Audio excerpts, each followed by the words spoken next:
Hello my friend and welcome. Before we settle into tonight's journey. Tonight, we aren't following the life of one famous captain or one legendary ship.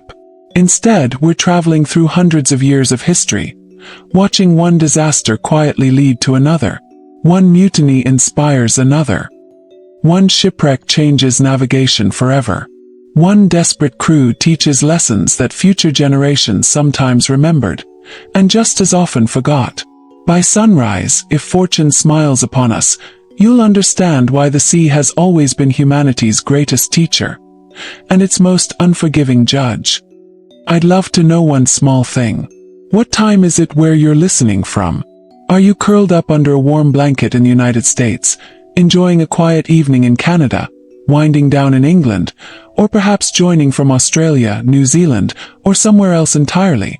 Leave a comment telling me your country and the local time. I always enjoy seeing how history quietly brings people together across different time zones. The ocean has never cared who believed they ruled it. Kings declared themselves masters of distant seas.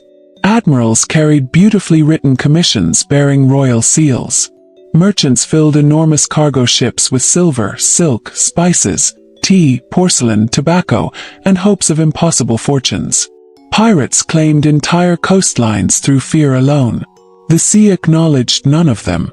Every tide erased footprints with equal indifference. Every storm ignored rank. Every reef remained hidden whether the approaching vessel belonged to an emperor or a fisherman. Long before satellites watched every coastline, before radios carried distress calls across thousands of miles, before weather forecasts warned sailors of approaching hurricanes, the ocean remained largely unknowable. Maps contained blank spaces. Currents wandered where few Europeans understood them. Entire islands appeared and disappeared in sailors' stories. Even experienced captains often relied upon little more than memory, stars, instinct, and luck. Luck, unfortunately, has always been temporary. Throughout history, millions sailed. Many never returned. The remarkable thing is not simply how many ships disappeared. It is how many vanished while carrying crews who believed everything was under control only days earlier. History often remembers naval victories. It remembers famous explorers. It remembers treasure fleets. Yet quietly surrounding those celebrated stories lies another history.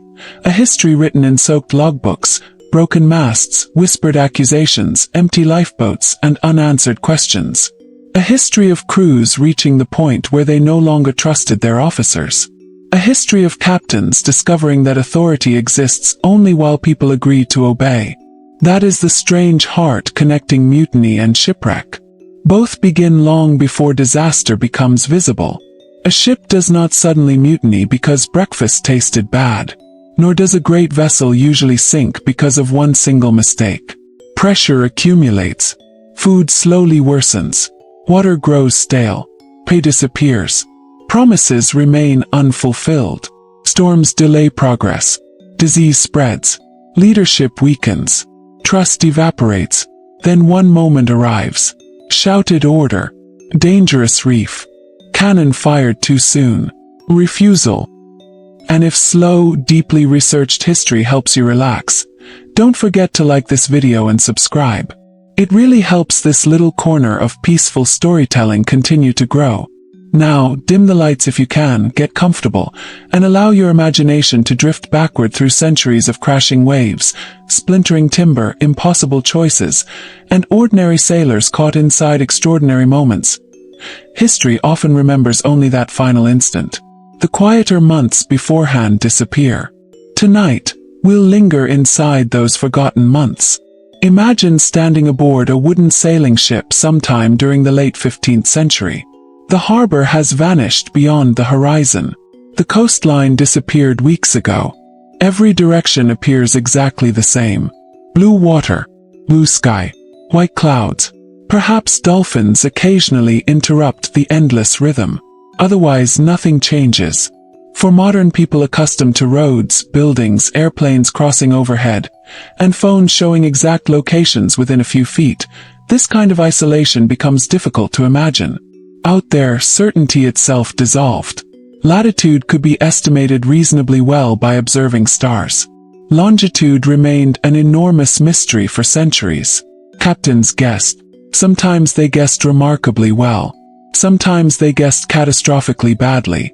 Entire fleets drifted hundreds of miles from intended courses without realizing it. The crew usually knew little more than rumors. Ordinary sailors rarely possessed complete charts. Most couldn't verify where they truly were. They simply trusted or hoped the officers knew. Trust became another essential supply. Like bread, like fresh water, like rope.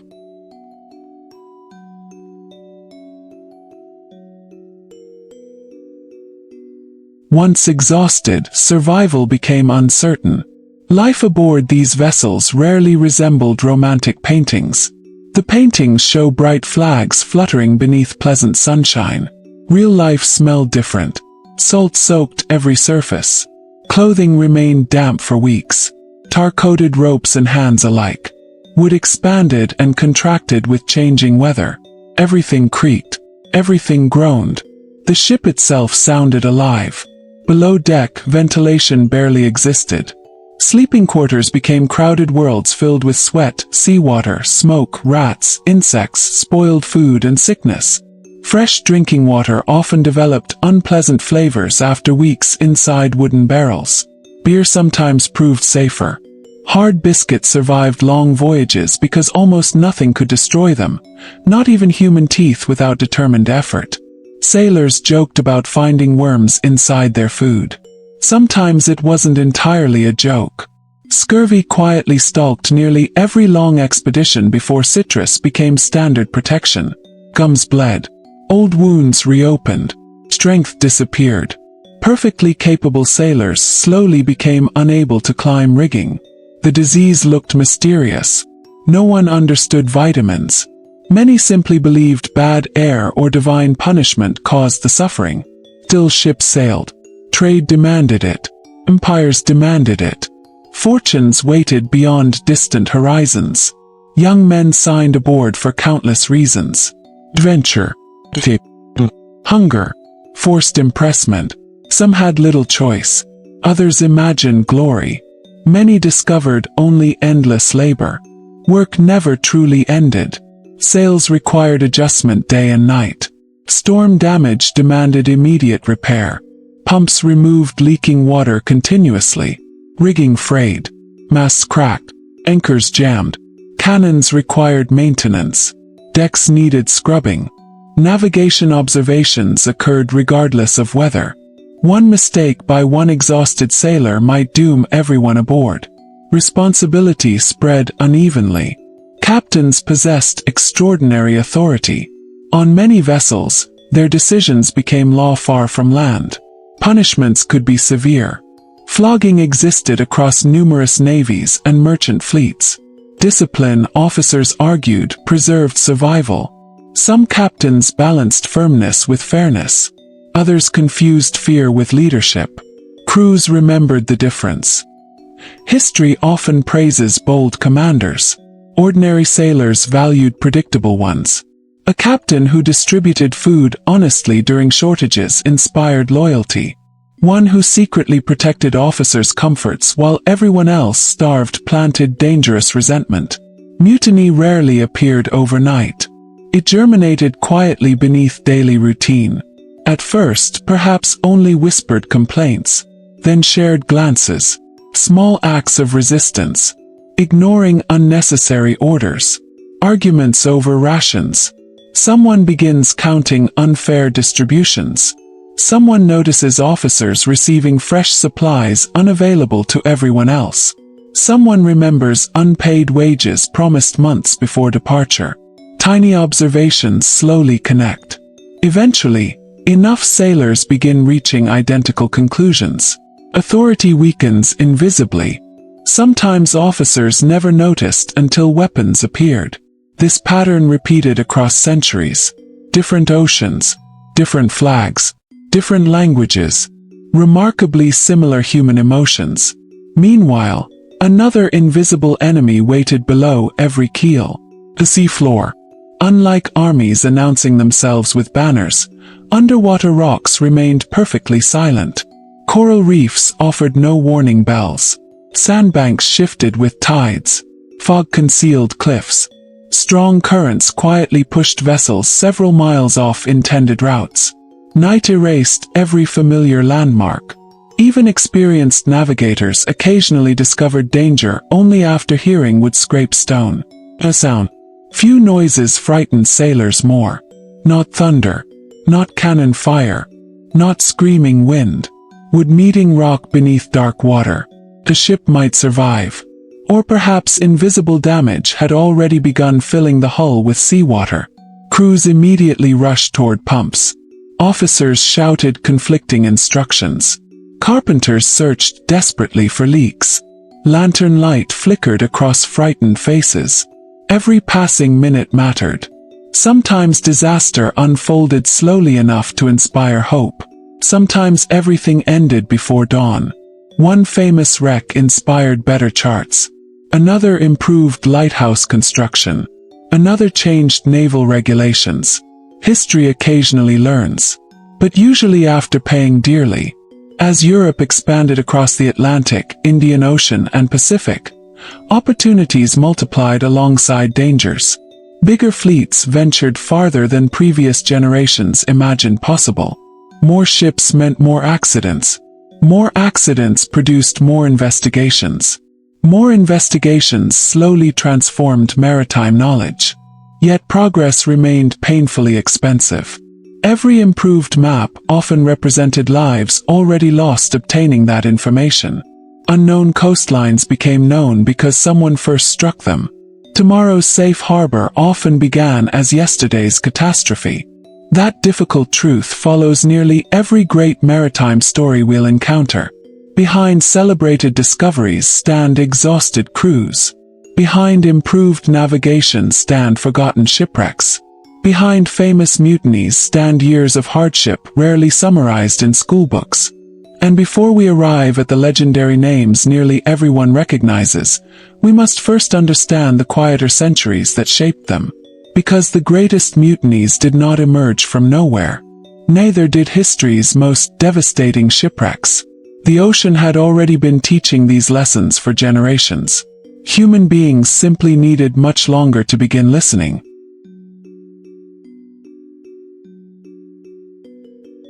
Human beings have always carried an unusual confidence onto the sea. Standing safely on shore, a ship appears almost invincible. Great oak timbers, towering masts, acres of canvas stretching into the sky, polished brass, iron cannon, and disciplined crews all suggest permanence. The vessel looks like a floating fortress, carefully engineered to challenge nature itself. But once the coastline fades into the distance, confidence begins meeting reality. Out there, every voyage becomes a quiet negotiation with forces no captain can command. The earliest ocean crossings that survive in written history already tell familiar stories. Phoenician merchants disappeared while carrying precious cargo across the Mediterranean. Greek traders occasionally vanished between islands whose coastlines had been known for centuries. Roman grain ships sometimes left Egypt carrying enough wheat to feed entire cities, only to be swallowed somewhere between Alexandria and Italy. Ancient writers rarely possessed enough information to explain exactly what had happened. Sometimes they blamed angry gods, sometimes pirates, sometimes monstrous storms. Occasionally, they simply admitted they did not know. Modern archaeology has changed many of those mysteries. Divers now discover wrecks resting hundreds or even thousands of feet beneath calm blue water. Amphorae remain stacked almost exactly where ancient sailors loaded them more than 2,000 years ago. Bronze anchors still lie half-buried beneath sand. Coins survive inside broken chests. Pottery waits patiently where frightened crews abandoned hope centuries before anyone imagined scuba equipment. These underwater time capsules reveal something historians treasure. They preserve ordinary life. Not just kings and admirals. Not just famous battles. They preserve cooking pots, eating bowls, spare rope, fishing hooks, carpenter's tools, dice used during long evenings, sandals, lanterns, and personal belongings that remind us these ships carried people rather than legends. Every wreck represents interrupted routines. Someone expected to eat breakfast. Someone planned to return home. Someone promised family they would be back before winter. The sea quietly erased those plans. Long before Europe entered its great age of exploration, sailors already respected one invisible rule: never underestimate weather. Ancient mariners possessed remarkable observational skills. They watched cloud formations carefully. They noticed changing wind directions. Birds often revealed nearby land. Swells traveling from distant storms could hint at changing conditions beyond the horizon. Yet nature remained wonderfully unpredictable. A pleasant morning could become terrifying before sunset. Mediterranean storms earned particular respect. Although smaller than the Atlantic Ocean, the Mediterranean could transform astonishingly quickly. Strong seasonal winds accelerated between mountain ranges and narrow channels, creating violent seas that trapped heavily loaded merchant vessels against rocky coastlines. Many ancient harbors lacked protective breakwaters. Captains sometimes preferred remaining offshore during dangerous weather rather than risking entrance through narrow harbor mouths where waves could smash ships against stone walls. Every decision carried danger. Remain outside. Risk sinking. Tempt entry. Risk crashing. There were no perfect choices. Only better odds. This uncomfortable truth followed sailors across every century. Navigation itself demanded extraordinary patience. Today, crossing an ocean often means checking digital maps every few seconds. 500 years ago, a navigator relied upon mathematics, observation, memory, experience, and remarkable discipline. Every noon, when weather allowed, officers measured the sun's position using instruments that evolved slowly through generations. The astrolabe, cross-staff, backstaff, and eventually the sextant each improved accuracy little by little. But none eliminated uncertainty. Clouds prevented observations. Heavy seas made measurements difficult. Simple arithmetic errors accumulated. A mistaken entry inside the ship's log might influence every decision made afterward. Dead reckoning filled many gaps. Captains estimated speed by dropping a log attached to knotted rope into the water. The number of knots passing through sailors' hands during a measured interval estimated speed. That simple practice explains why ships still measure velocity in knots today. Yet estimates remained estimates. Currents rarely announced themselves. A ship might believe it had traveled west while powerful water quietly carried it southwest. After several weeks, tiny daily errors became enormous navigational mistakes. Imagine trying to walk across an entire continent while blindfolded, allowed to peek only briefly at the sky every few days. That begins approaching the challenge faced by early navigators. Surprisingly, many succeeded. Even more surprisingly, countless others came frighteningly close. The success of maritime exploration often depended upon experience passed from one generation directly to the next. Older sailors taught younger ones subtle lessons no textbook could fully capture. How waves sounded before striking hidden reefs. How particular seabirds behaved near certain coastlines. How distant clouds reflected unseen islands. How the smell carried by evening winds occasionally revealed forests long before land appeared. Knowledge accumulated patiently. Every voyage added another sentence to humanity's understanding of the oceans. Sometimes those sentences were written in tragedy. By the 15th century, European kingdoms had begun searching aggressively for new trade routes. The Ottoman Empire controlled many traditional overland connections between Europe and Asia. Spices remained enormously valuable. Pepper, cinnamon, cloves, nutmeg, and other goods traveled thousands of miles before reaching European markets, increasing their prices dramatically. If merchants could reach Asia directly by sea, fortunes awaited. Portugal invested heavily. Spain soon followed. These ambitious voyages pushed sailors into waters few Europeans had charted carefully. Exploration sounds exciting from modern perspectives. Living through it felt very different. Imagine sailing week after week with no certainty that suitable harbors existed ahead. Maps ended. Questions began. Some coastlines looked welcoming until hidden reefs destroyed approaching vessels. Other regions appeared dangerous but concealed magnificent natural harbors. Crews constantly learned through trial and error. Error frequently proved fatal. Ship construction improved steadily throughout this period. Portuguese caravels became famous for combining maneuverability with surprising seaworthiness. Their lateen sails allowed captains to sail more effectively against unfavorable winds than many earlier designs. Larger carracks followed, capable of transporting heavier cargo over immense distances. But greater size introduced new problems. Heavier vessels required deeper water. Shallow harbors became hazardous. Turning large ships demanded more space. Repairs grew increasingly complicated. Everything at sea involved compromise. Speed often reduced cargo capacity. Strength increased cost. Comfort occupied valuable storage space needed for food or trade goods. Shipbuilders constantly balanced competing priorities.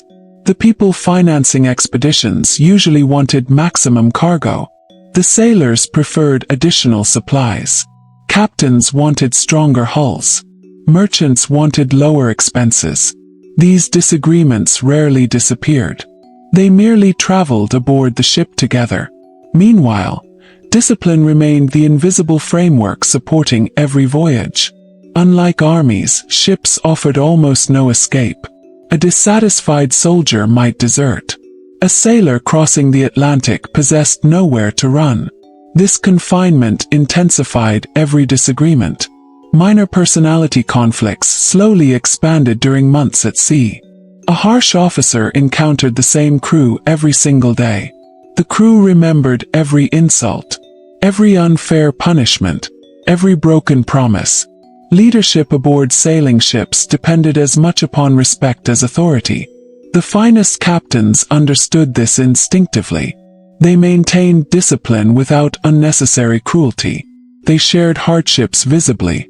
When food became scarce, wise commanders often reduced their own portions publicly. Such gestures mattered enormously. Crews watched constantly. They noticed fairness.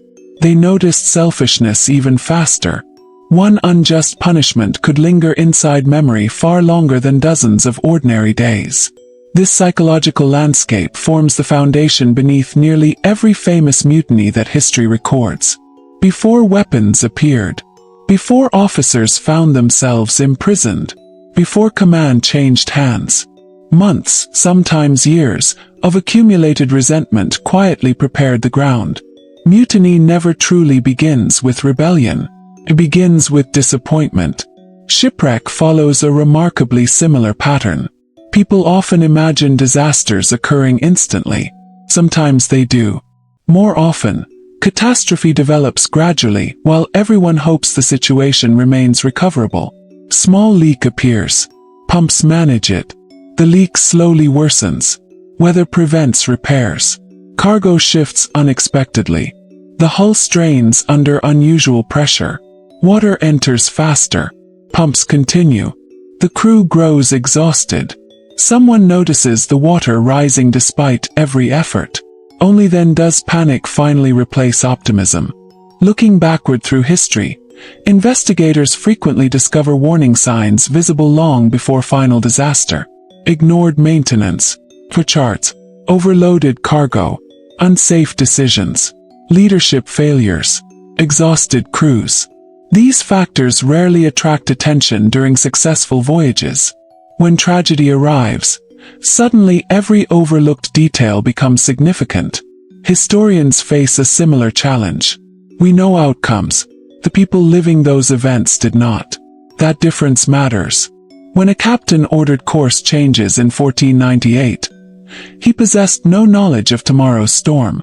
When sailors questioned harsh discipline in 1620, they could not predict future rebellion.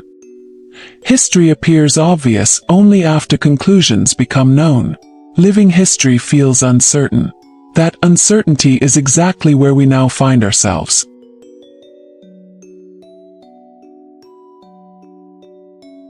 European exploration is accelerating. Trade routes are stretching across oceans previously crossed only occasionally. Ships grow larger. Empires grow wealthier. Cargo becomes more valuable. Crews remain ordinary human beings carrying extraordinary responsibility. Ahead lie expeditions that will transform maps forever. Ahead also lie disasters that will reshape naval law, maritime navigation, survival techniques, and the delicate relationship between captains and the people expected to obey them without question. Among the first great lessons waiting beyond the horizon is a voyage that began with remarkable optimism, royal ambition, and careful planning. Within a surprisingly short time, it would demonstrate that no amount of confidence, wealth, or political power could persuade the sea to follow human expectations. By the closing years of the 15th century, Europe had entered an age filled with confidence. Maps were slowly expanding. Royal courts spoke endlessly about distant kingdoms rich with spices, silk, ivory, precious stones, and opportunities that seemed almost limitless. Every successful voyage promised wealth beyond imagination. Every new coastline suggested another trading post. Every safe return inspired another expedition. Yet beneath all that optimism remained an uncomfortable truth. Almost no one truly understood the oceans they hoped to master. The Atlantic still guarded countless secrets. The Indian Ocean obeyed seasonal winds unfamiliar to many Europeans. The southern tip of Africa had earned an intimidating reputation long before most sailors ever saw it. Portuguese mariners simply called it dangerous. Later generations would remember it as the Cape of Good Hope. Ironically, many sailors thought the older name fit much better. For every successful voyage around the Cape, another struggled against towering waves, relentless currents, and powerful winds that seemed determined to drive ships back toward the Atlantic. The sea there never stayed gentle for long. It was into this uncertain world that the Portuguese crown invested enormous hope. Unlike many kingdoms that hesitated, Portugal believed careful planning, disciplined navigation, and steady persistence could open a direct sea route to India. Such a route would change global commerce forever. The man chosen to complete that mission was Vasco da Gama. Unlike later legends, da Gama was not setting sail into complete mystery. Previous Portuguese captains had already explored much of Africa's western coastline. Bartolomeu Dias had rounded the southern cape nearly a decade earlier, proving the Indian Ocean could indeed be reached by sea. But proving something once and repeating it successfully were entirely different challenges. Every voyage remained an experiment. Every departure carried enormous risk. In July of 1497, da Gama's small fleet left Lisbon. Families gathered along the shoreline. Priests offered blessings. Officials watched proudly as sails filled with wind. For many standing on land, it looked like another glorious beginning. Few imagined how uncertain every mile ahead would become. The fleet itself reflected the best Portuguese knowledge available. The ships carried experienced officers, navigators, interpreters, craftsmen, soldiers, and sailors. Supplies filled nearly every available space. Fresh water, salted meat, hard biscuits, repair materials, weapons, trade goods intended to impress rulers thousands of miles away. Everything had been carefully counted. Everything seemed prepared. Yet preparation could only accomplish so much. Within weeks, the familiar coastline disappeared. The Atlantic opened into endless blue. For the crew, daily life settled into routines that rarely changed. Before sunrise, watches changed quietly. Sails were adjusted according to shifting winds. Breakfast remained simple. Work never stopped. Rigging required inspection. Decks needed cleaning. Barrels had to remain secure. Navigation observations continued whenever weather allowed. At night, sailors looked upward. The stars became companions. Long before GPS satellites orbited Earth, celestial navigation connected human beings with the heavens in surprisingly practical ways. Experienced navigators could identify familiar constellations almost instinctively. Each observation helped answer one vital question. Where are we? Unfortunately, the answer rarely came with complete certainty. Latitude measurements continued improving. Longitude remained frustratingly elusive. Captains estimated. Currents interfered. Storms complicated calculations. Clouds concealed the sun for days. The farther ships traveled from Europe, the more every estimate mattered. One incorrect assumption could carry an expedition dangerously close to unseen reefs or barren coastlines lacking fresh water. Weeks stretched into months. The excitement of departure slowly gave way to ordinary endurance. This transformation occurred aboard nearly every long voyage in history. Adventure feels exciting during the first few days. Routine dominates afterward. Food gradually became less appealing. Fresh fruit disappeared quickly. Vegetables spoiled. Bread hardened. Salted meat remained edible but repetitive. Water slowly absorbed unpleasant flavors from wooden barrels. Every sailor accepted these realities. Complaining changed nothing. Then another enemy quietly arrived. Scurvy. No one aboard understood its cause. Sailors merely noticed strange symptoms. Healthy men became exhausted. Small cuts refused to heal. Gums swelled painfully. Teeth loosened. Old injuries returned. Muscles weakened.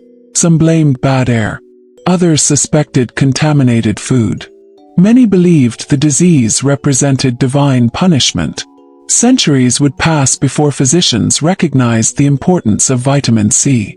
For da Gama's crew, suffering simply became another unavoidable companion. Yet despite these hardships, remarkable progress continued. The fleet rounded the southern tip of Africa. They entered waters few Europeans had ever navigated successfully. Every landmark represented history unfolding in real time. Every safe anchorage offered precious relief. When ships reached unfamiliar ports along eastern Africa, another challenge emerged. Communication. Different languages. Different religions. Different customs. Misunderstandings occurred easily. European chroniclers often describe these meetings from their own perspective, but modern historians recognize that local rulers also viewed these strange visitors with understandable caution. Who exactly were these foreigners? What did they truly want? Could they be trusted? Trade depended upon answers that no one possessed immediately. Some encounters proved peaceful. Others remained tense. Diplomacy required patience. Small mistakes carried enormous consequences. Eventually, da Gama secured experienced local pilots familiar with the Indian Ocean's seasonal monsoon winds. This decision may have been among the voyage's greatest successes.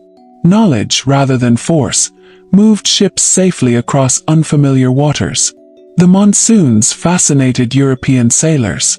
For centuries, merchants across the Indian Ocean had organized voyages around predictable seasonal wind patterns. Sail at the correct time. Arrive efficiently. Choose the wrong season. Remain trapped for months.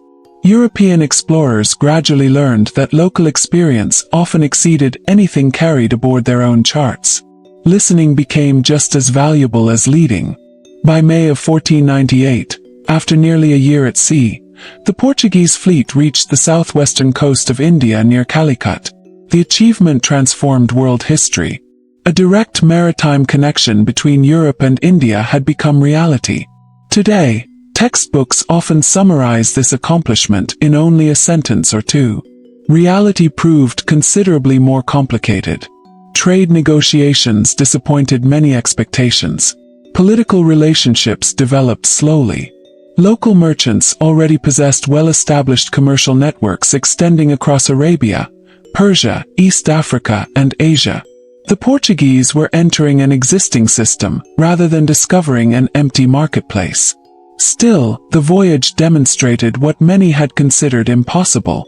The sea route existed. Future expeditions would follow. Empires would grow.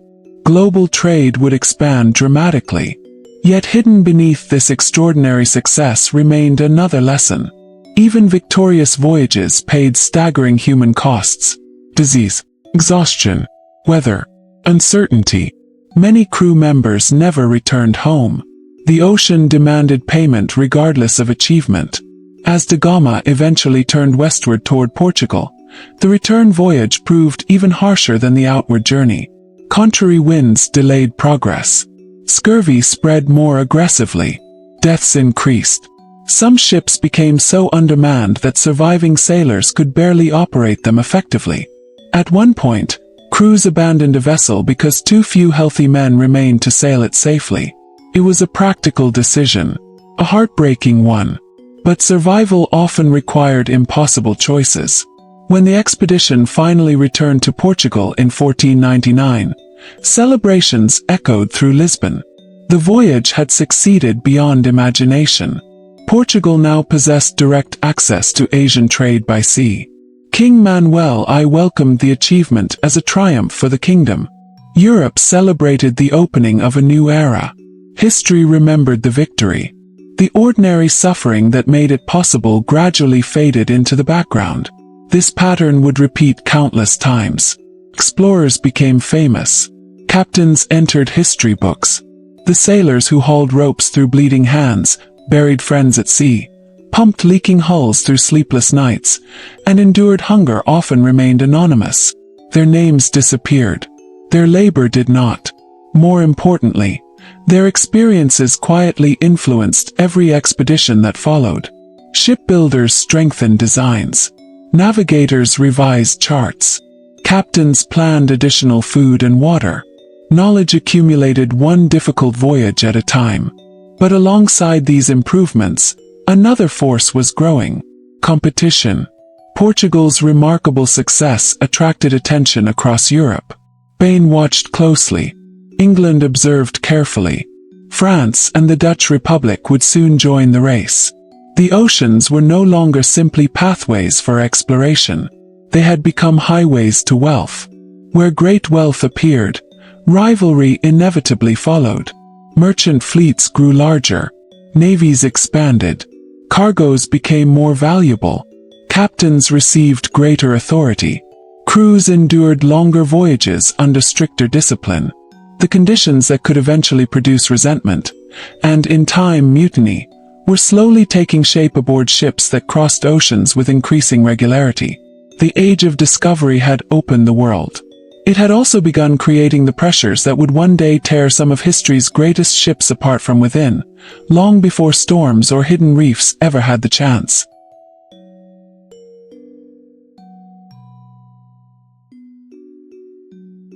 Spain had watched Portugal's success with growing impatience. The two kingdoms occupied the western edge of Europe, staring toward the same oceans but dreaming of different futures. Portugal had opened the sea road around Africa. Spanish monarchs, Ferdinand and Isabella, believed another route still existed. If ships sailed west instead of east, perhaps they could reach Asia by crossing an ocean that many Europeans barely understood. The idea seemed bold. To some, it seemed reckless. One Genoese navigator insisted it could be done. His name was Christopher Columbus. History often presents Columbus as a man who simply sailed west and found a new continent. Reality unfolded far more slowly and with far greater uncertainty than that familiar summary suggests.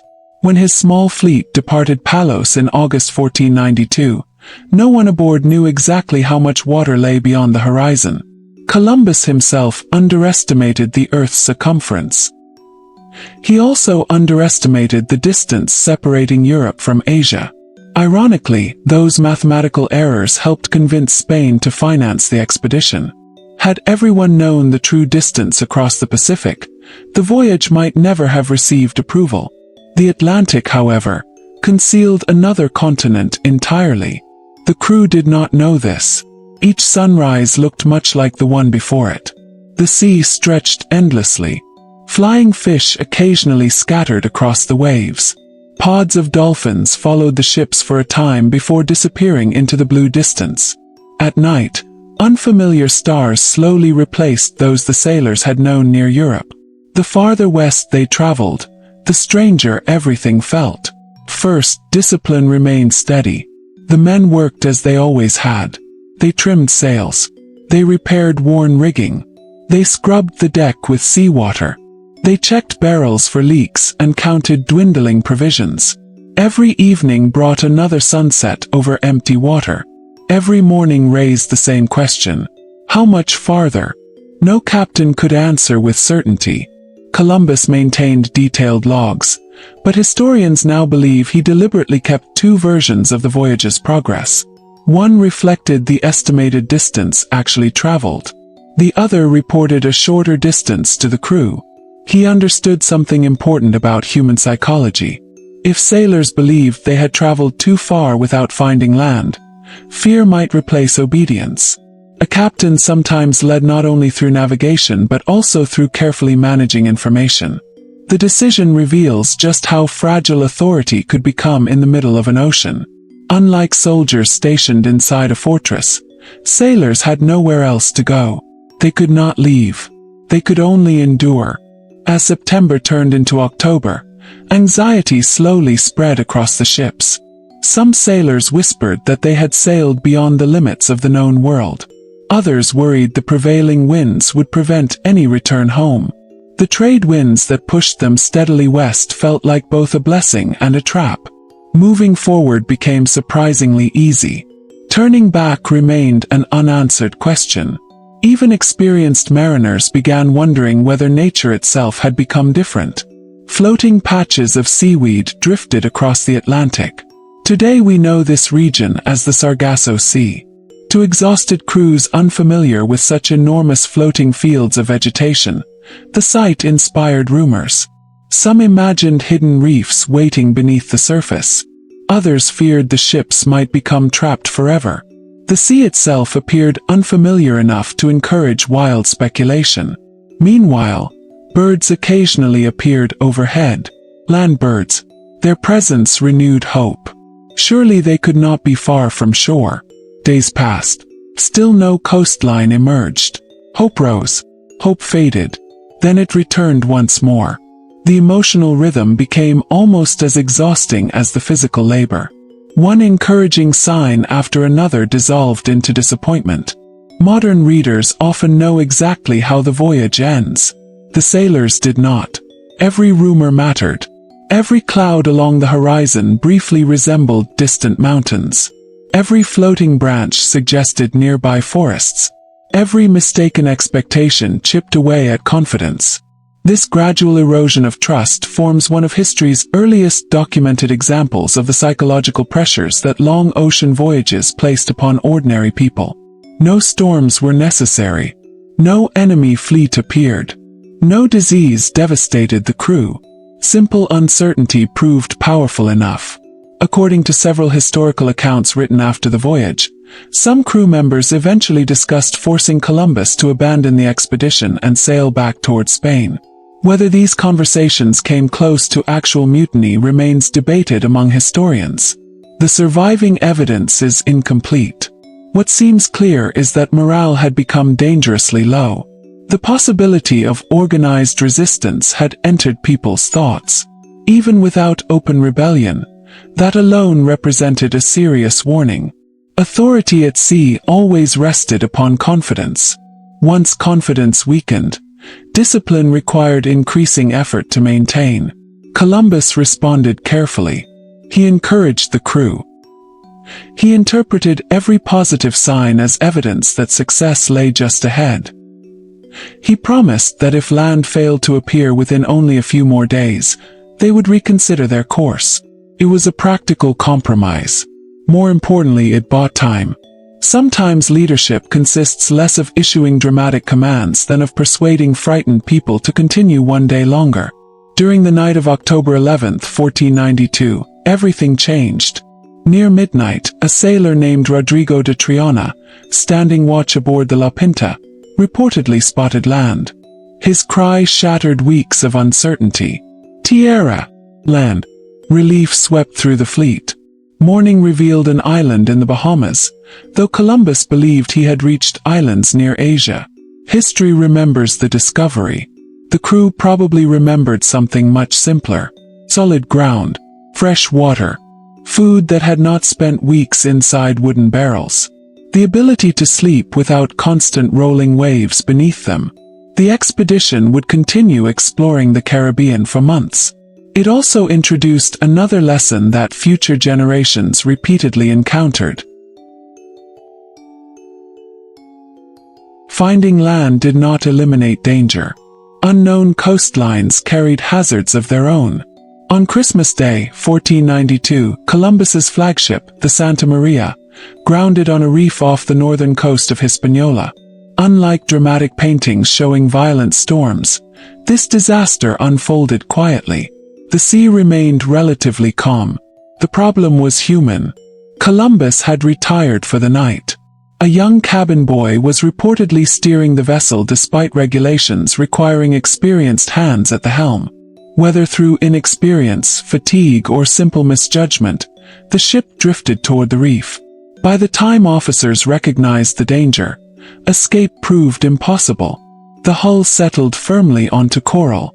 Waves slowly pounded the vessel until it could not be saved. It became one of history's most famous shipwrecks, not because enormous numbers died, but because of what happened afterward. The crew salvaged as much timber, rope, cannon, and equipment as possible. Using the remains of the Santa Maria, they constructed a small settlement known as La Navidad. 39 men stayed behind while Columbus returned to Spain aboard the remaining ships. When he came back the following year, the settlement had vanished. Every man left behind was dead. The exact sequence of events remains uncertain. Historical evidence suggests conflicts with local Taino communities, internal disputes among the settlers, and poor leadership all played significant roles. Even on land, discipline remained fragile. The problems that haunted ships often followed sailors ashore. Greed, jealousy, impatience, abuse of authority, broken trust. The wreck of the Santa Maria reminds historians that not every famous shipwreck occurred because of overwhelming natural disasters. Sometimes fatigue, overconfidence, and one poor decision proved enough. A single quiet mistake could alter history. Had the flagship survived, La Navidad might never have existed. Had Columbus lost every ship instead of one, European expansion into the Americas might have unfolded very differently.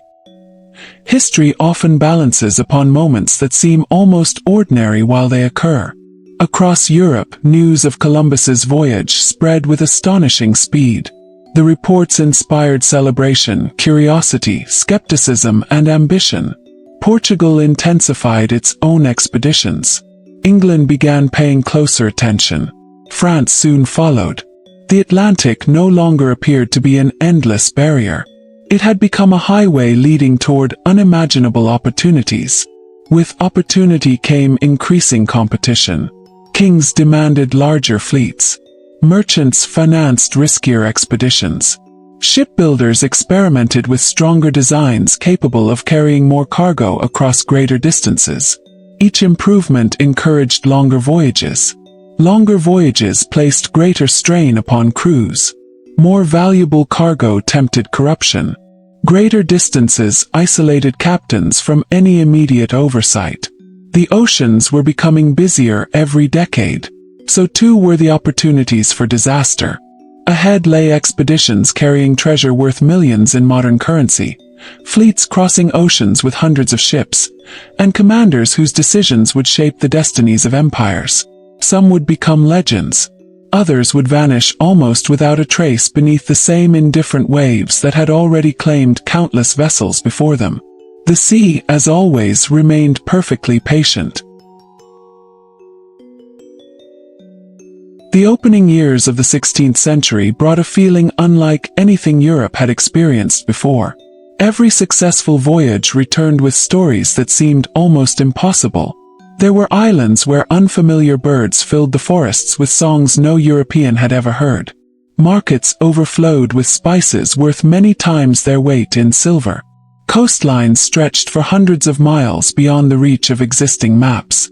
Each expedition returned with more questions than answers. For kings and merchants, these mysteries represented opportunity. For sailors, they represented longer voyages. Longer voyages meant more weeks sleeping in damp hammocks, more barrels of aging water, more salted meat that tasted nearly the same every day, and more months separated from family with no guarantee of ever seeing home again. The sea had not become safer simply because Europe understood a little more about it. If anything, the risks had grown. Ships now crossed oceans instead of hugging familiar coastlines. Entire fleets disappeared beyond the horizon for years at a time. Letters could not catch them. News traveled only when surviving vessels eventually returned. Sometimes they never did. Among the ambitious young Portuguese officers inspired by Vasco da Gama's success was a determined nobleman named Pedro Álvares Cabral.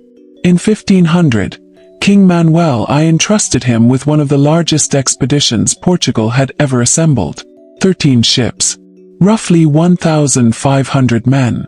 Priests, soldiers, merchants, skilled navigators, carpenters, blacksmiths, actors, interpreters. The fleet represented not only Portuguese ambition but also years of accumulated maritime knowledge. Everything suggested careful planning. Every vessel carried supplies calculated for an extraordinary journey. The objective appeared straightforward. Follow the Atlantic winds round southern Africa, continue into the Indian Ocean, strengthen Portugal's trade network, and return with valuable cargo. History, however, rarely follows carefully written plans. As Cabral sailed southwest into the Atlantic, his fleet drifted farther west than previous expeditions. Whether this resulted from deliberate navigation, changing winds, or simple caution remains debated among historians. Whatever the reason, land eventually appeared. A coastline unlike any Portuguese sailors had previously recorded. Dense forests reached almost to the beaches. Towering trees covered distant hills. Clear rivers emptied into the sea. The expedition had reached what Europeans would later call Brazil.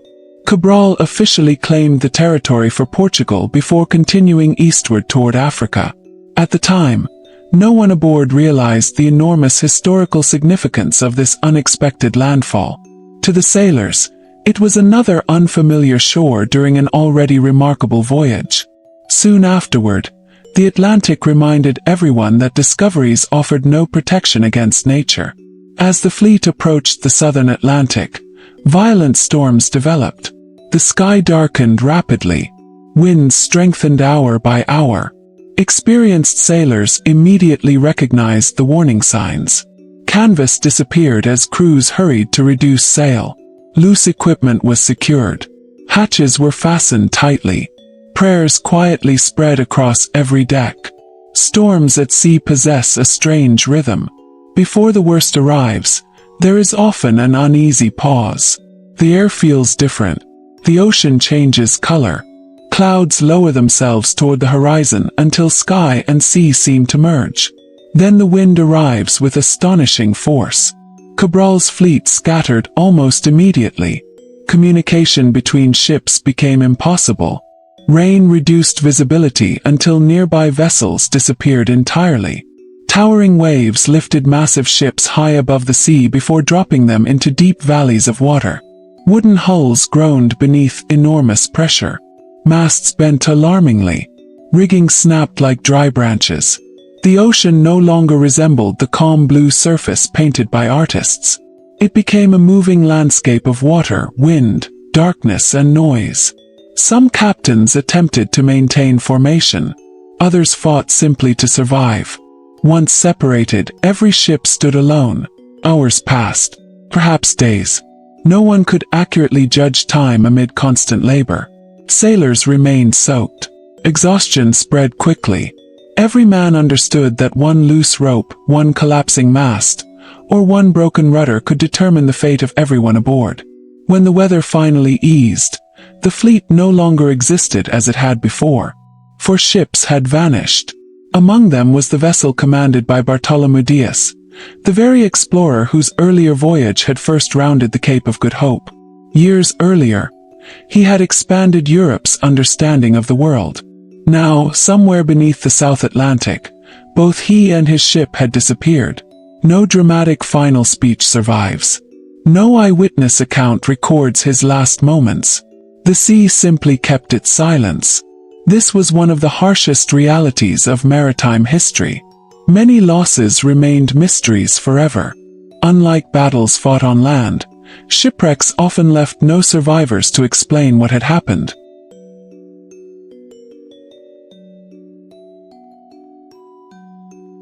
Families waited. Months later, they received only absence.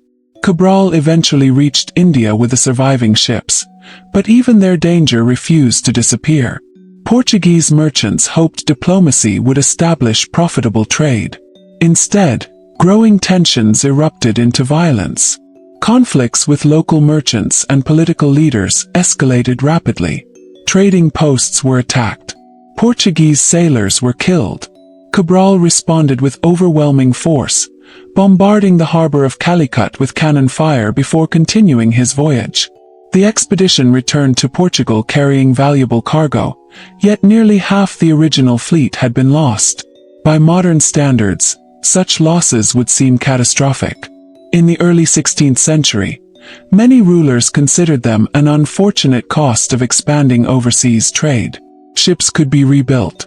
Cargo could be replaced. Experienced sailors, however, could not. Every voyage quietly consumed years of practical knowledge. A veteran navigator understood winds that no chart fully explained. A seasoned carpenter knew how different woods behaved after months at sea. An experienced helmsman could often sense changing currents before instruments revealed them. When those people vanished beneath the waves, entire libraries of unwritten knowledge disappeared with them. This constant loss shaped maritime culture. Older sailors became teachers almost by necessity.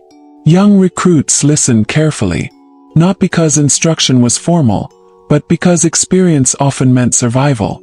A single sentence from an old sailor might someday prevent disaster. Never trust calm water near an unfamiliar coast. Always inspect the pumps before sunset. Secure every barrel twice before bad weather. Such advice rarely appeared in official documents, passed from voice to voice across generations. Meanwhile, Europe's appetite for overseas wealth only increased. Portugal continued strengthening its eastern trade routes. Spain expanded rapidly across the Caribbean and the Americas. English merchants searched for northern passages. French expeditions explored unfamiliar coastlines. Every successful return encouraged another departure. Shipyards became busier. Ports grew crowded. The oceans slowly transformed into highways connecting continents. But increasing traffic also created new dangers. Ships carried more treasure than ever before. Gold, silver, jewels, spices, silk, porcelain. Entire fortunes crossed the sea inside wooden hulls. News traveled surprisingly fast among sailors. So did rumors. Where valuable cargo sailed, another profession quietly emerged. Men willing to steal it. Not every sea robber resembled the romantic pirate imagined today. Some possessed official permission from governments. Others worked independently. A few drifted somewhere between legal warfare and outright crime. Their presence forced merchant ships to travel armed. Cannons multiplied aboard trading vessels. Marines accompanied valuable cargo. Captains became responsible not only for navigation but also for defense. Life at sea grew even more demanding. Long watches became longer. Suspicion became routine. Every distant sail on the horizon invited questions. Friend, enemy, merchant, pirate. No captain knew immediately. Wrong assumptions could prove fatal. Yet while threats from other humans increased, nature remained the greatest danger. Storms did not distinguish between warships and merchant vessels. Hidden reefs ignored national flags. Strong currents respected no empire. Every generation believed its ships had become stronger than those before. Every generation eventually discovered new ways they could still break. The 16th century was steadily teaching Europe a difficult lesson. The greatest challenge at sea was rarely a single dramatic event. It was endurance, the ability to survive month after month while making hundreds of small, correct decisions. One careless moment. One exhausted officer. One storm arriving a day earlier than expected. one reef lying a few hundred yards beyond the chart. History could change forever. And before long, one determined Portuguese captain would attempt a voyage so ambitious that it would circle the entire globe, while exposing his crew to mutiny, starvation, disease, and losses on a scale few expeditions had ever endured.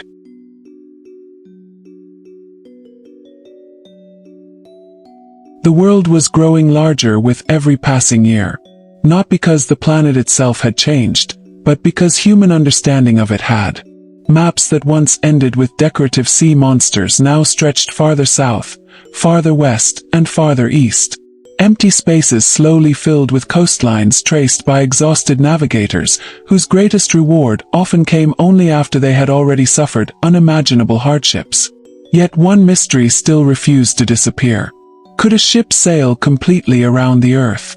Scholars argued. Sailors speculated. Kings saw opportunity. If such a voyage succeeded, it would prove more than geographical theories. It would reveal trade routes untouched by rivals and strengthen the political power of whichever kingdom accomplished the feat first. That ambition eventually rested upon the shoulders of one determined Portuguese navigator serving Spain, Ferdinand Magellan. Today, school books often remember Magellan as the leader of the first circumnavigation of the globe. That description is partly true. The complete story is far more complicated. In September 1519, 5 ships departed the Spanish port of Sanlúcar de Barrameda: the Trinidad, the San Antonio, the Concepcion, the Victoria, the Santiago. Together they carried around 270 men representing several different nations. Spanish sailors worked beside Portuguese officers. Italian merchants sailed alongside German craftsmen. There were priests, translators, surgeons, servants, carpenters, blacksmiths, and boys beginning their first voyage at sea. The expedition looked impressive from shore. Fresh paint covered the hulls. The sails gleamed in the autumn sunlight. Families waved until the ships disappeared toward the Atlantic. Many believed they would return within 2 or 3 years. Some never imagined saying goodbye forever. Magellan understood the scale of the challenge better than almost anyone aboard. He intended to sail west across the Atlantic, discover a passage through South America into another ocean, continue toward the Spice Islands, and eventually return home. No European expedition had successfully completed such a route. Every mile beyond familiar waters entered uncertainty. At first, conditions remained encouraging.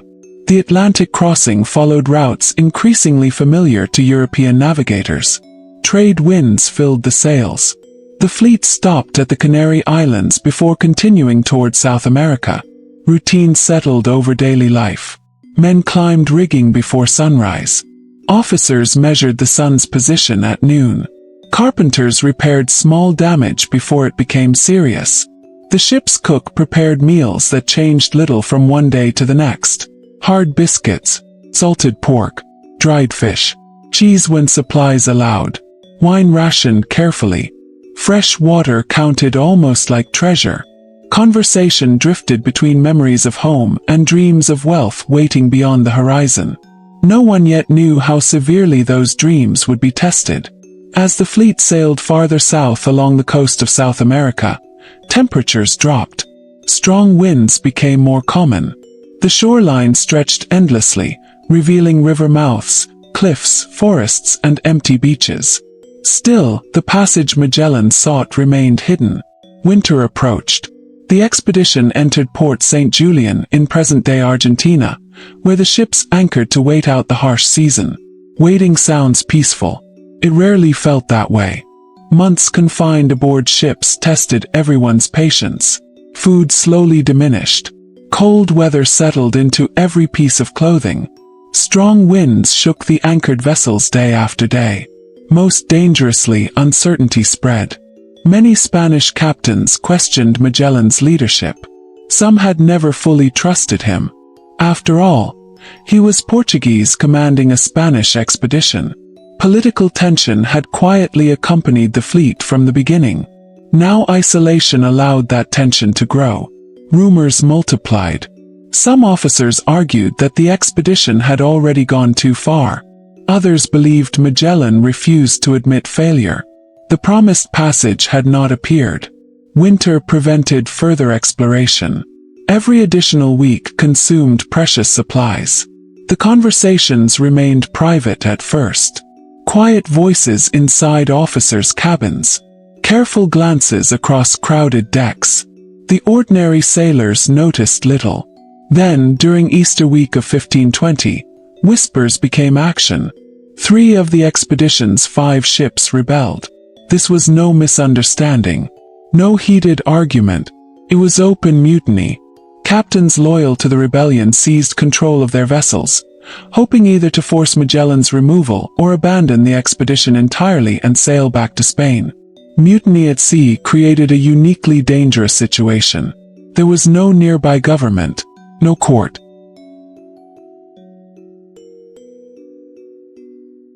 No reinforcements. Everything depended upon immediate decisions. Magellan acted with remarkable speed. Rather than launching a reckless assault, he relied upon deception, timing, and absolute determination. He sent trusted officers aboard one rebel ship under the appearance of negotiation. Once aboard, they suddenly attacked. The rebel captain, Luis de Mendoza, was killed. Control of the vessel changed almost instantly. The remaining mutinous ships found themselves trapped. Some crews surrendered. Others resisted briefly before realizing escape had become impossible. Within hours, the rebellion had collapsed. The punishment reflected 16th-century naval discipline. One leader was executed. Another was abandoned ashore with a priest, left to whatever fate the wilderness offered. Several others received lesser punishments. To modern readers, these consequences sound brutally severe. To many contemporary naval commanders, they represented necessary measures. Magellan believed hesitation would encourage future rebellion. Authority aboard an isolated fleet depended upon certainty. If crews believed mutiny carried little risk, every difficult voyage might eventually dissolve into chaos. The expedition survived. Trust did not. Even after the mutiny ended, invisible divisions remained. Some sailors obeyed from loyalty. Others obeyed because they feared the consequences. Those motivations look similar from a distance. They are very different beneath the surface. Winter finally loosened its grip. The fleet resumed exploring the southern coastline.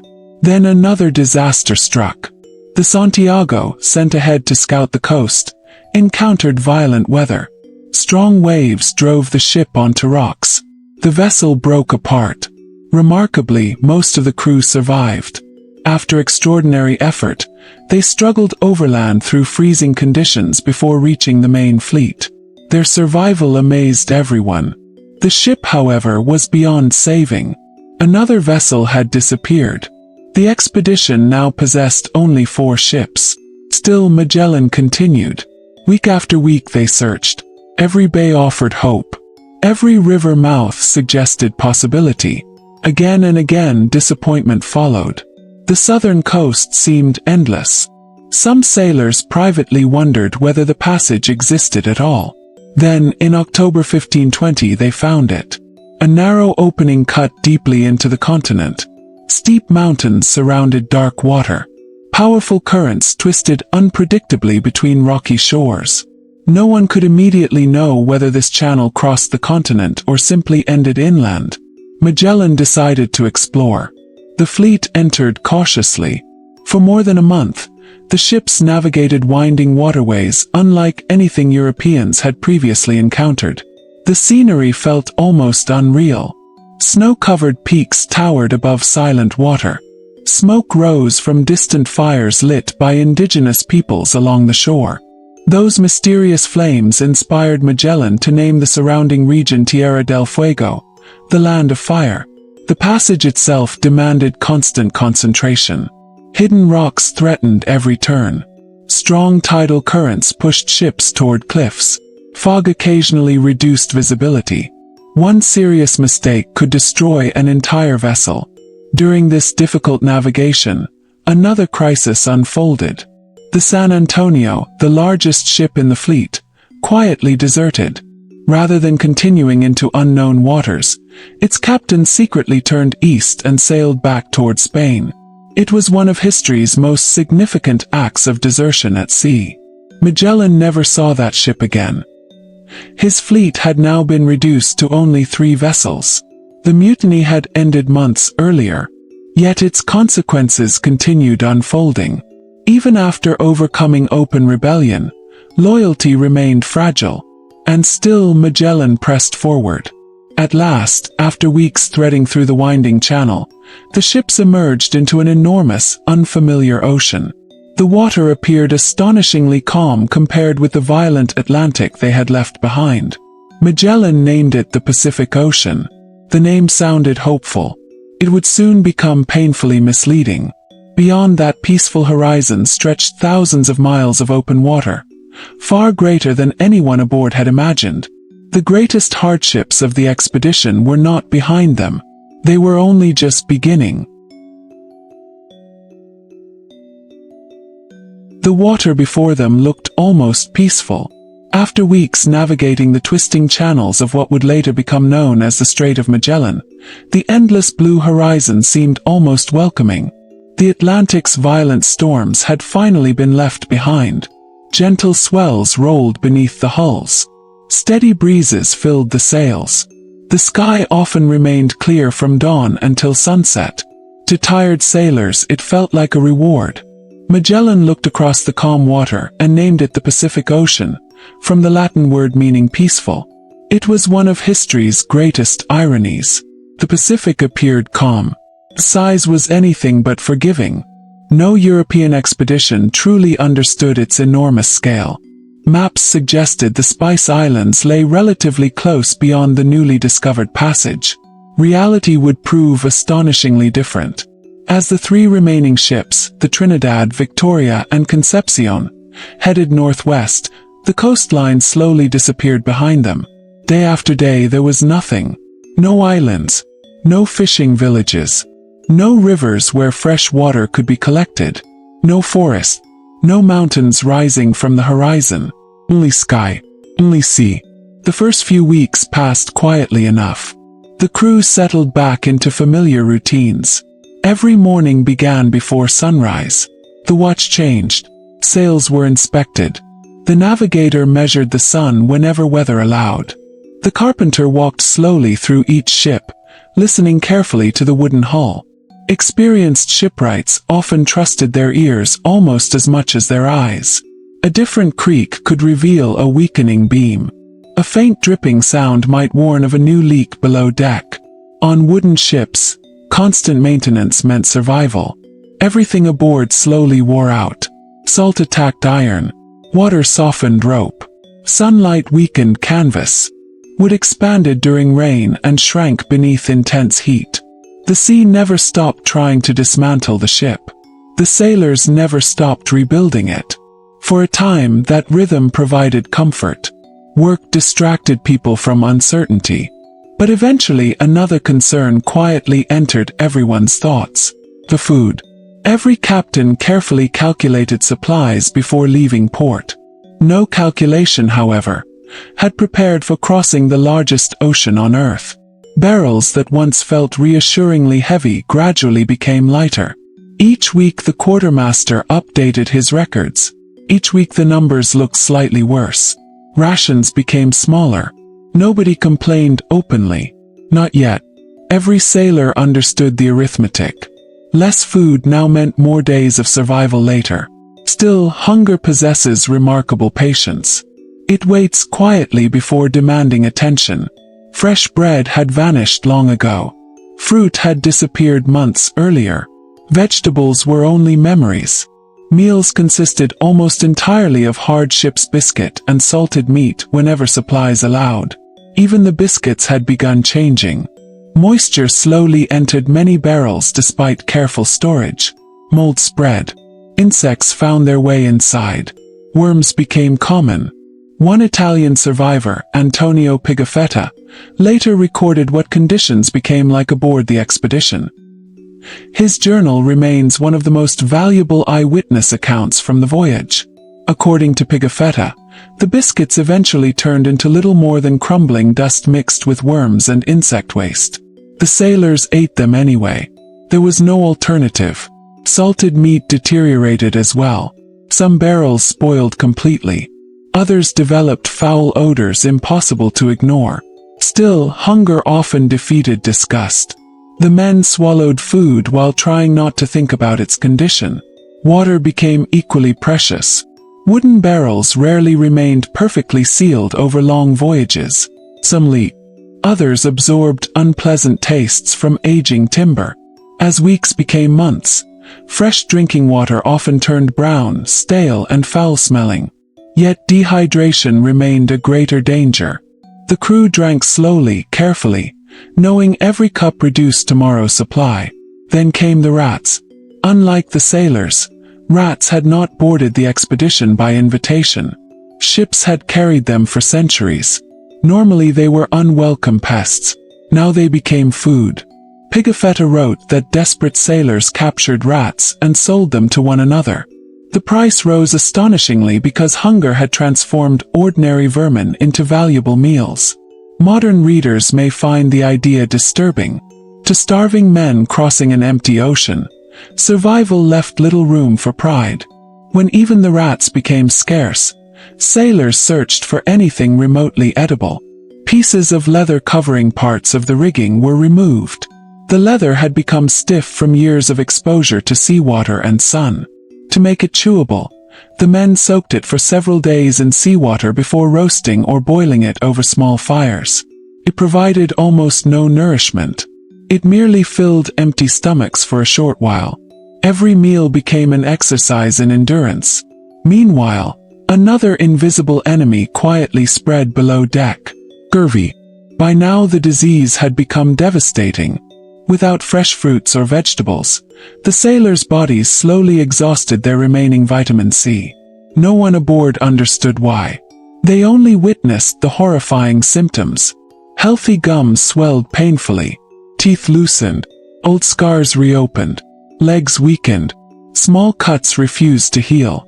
Many men became too weak to climb the rigging. Others could barely stand. Doctors possessed almost no effective treatment. They recommended rest, prayer, various herbal mixtures carried from Europe. Nothing truly worked. Every sunrise revealed fewer healthy faces. The expedition had become a floating hospital. Death arrived quietly.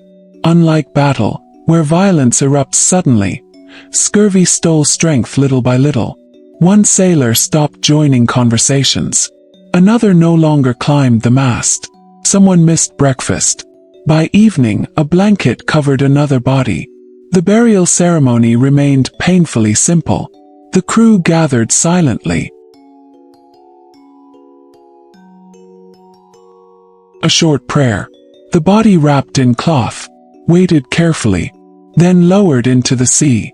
Within moments, the ocean erased nearly every visible trace. No grave remained. No marker. Only memory. As the weeks stretched into months, loneliness became almost as heavy as hunger. Many sailors had not seen land for nearly 100 days.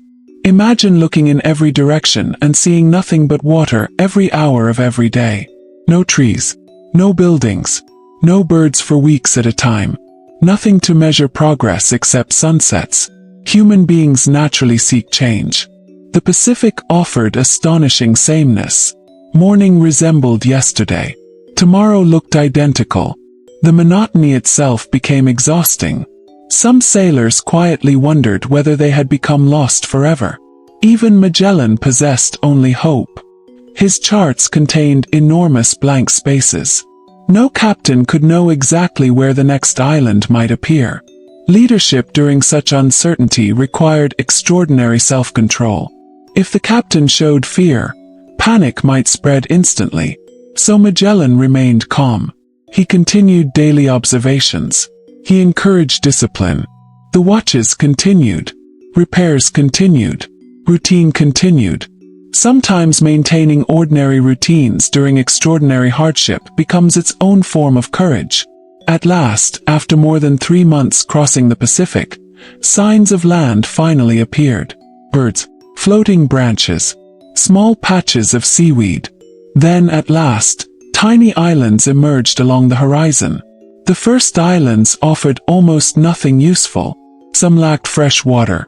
Others contained few resources. The exhausted sailors could see land but still struggled to survive. Finally, in March 1521, the expedition reached Guam in the Mariana Islands. The crews staggered ashore. Fresh water flowed once more. Coconuts replaced worm-filled biscuits. Fish returned to their diet. Fruit seemed almost miraculous after months without it. Many later remembered those first fresh meals more vividly than any royal celebration. Yet even this welcome stop produced misunderstanding. Local Chamorro people approached the ships in canoes and traded enthusiastically. European accounts claimed some islanders also took small items from the vessels, following local customs of exchange that differed greatly from European ideas of private ownership. Magellan interpreted the incidents as theft. Relations quickly deteriorated. Violence followed. Several homes were burned before the expedition departed.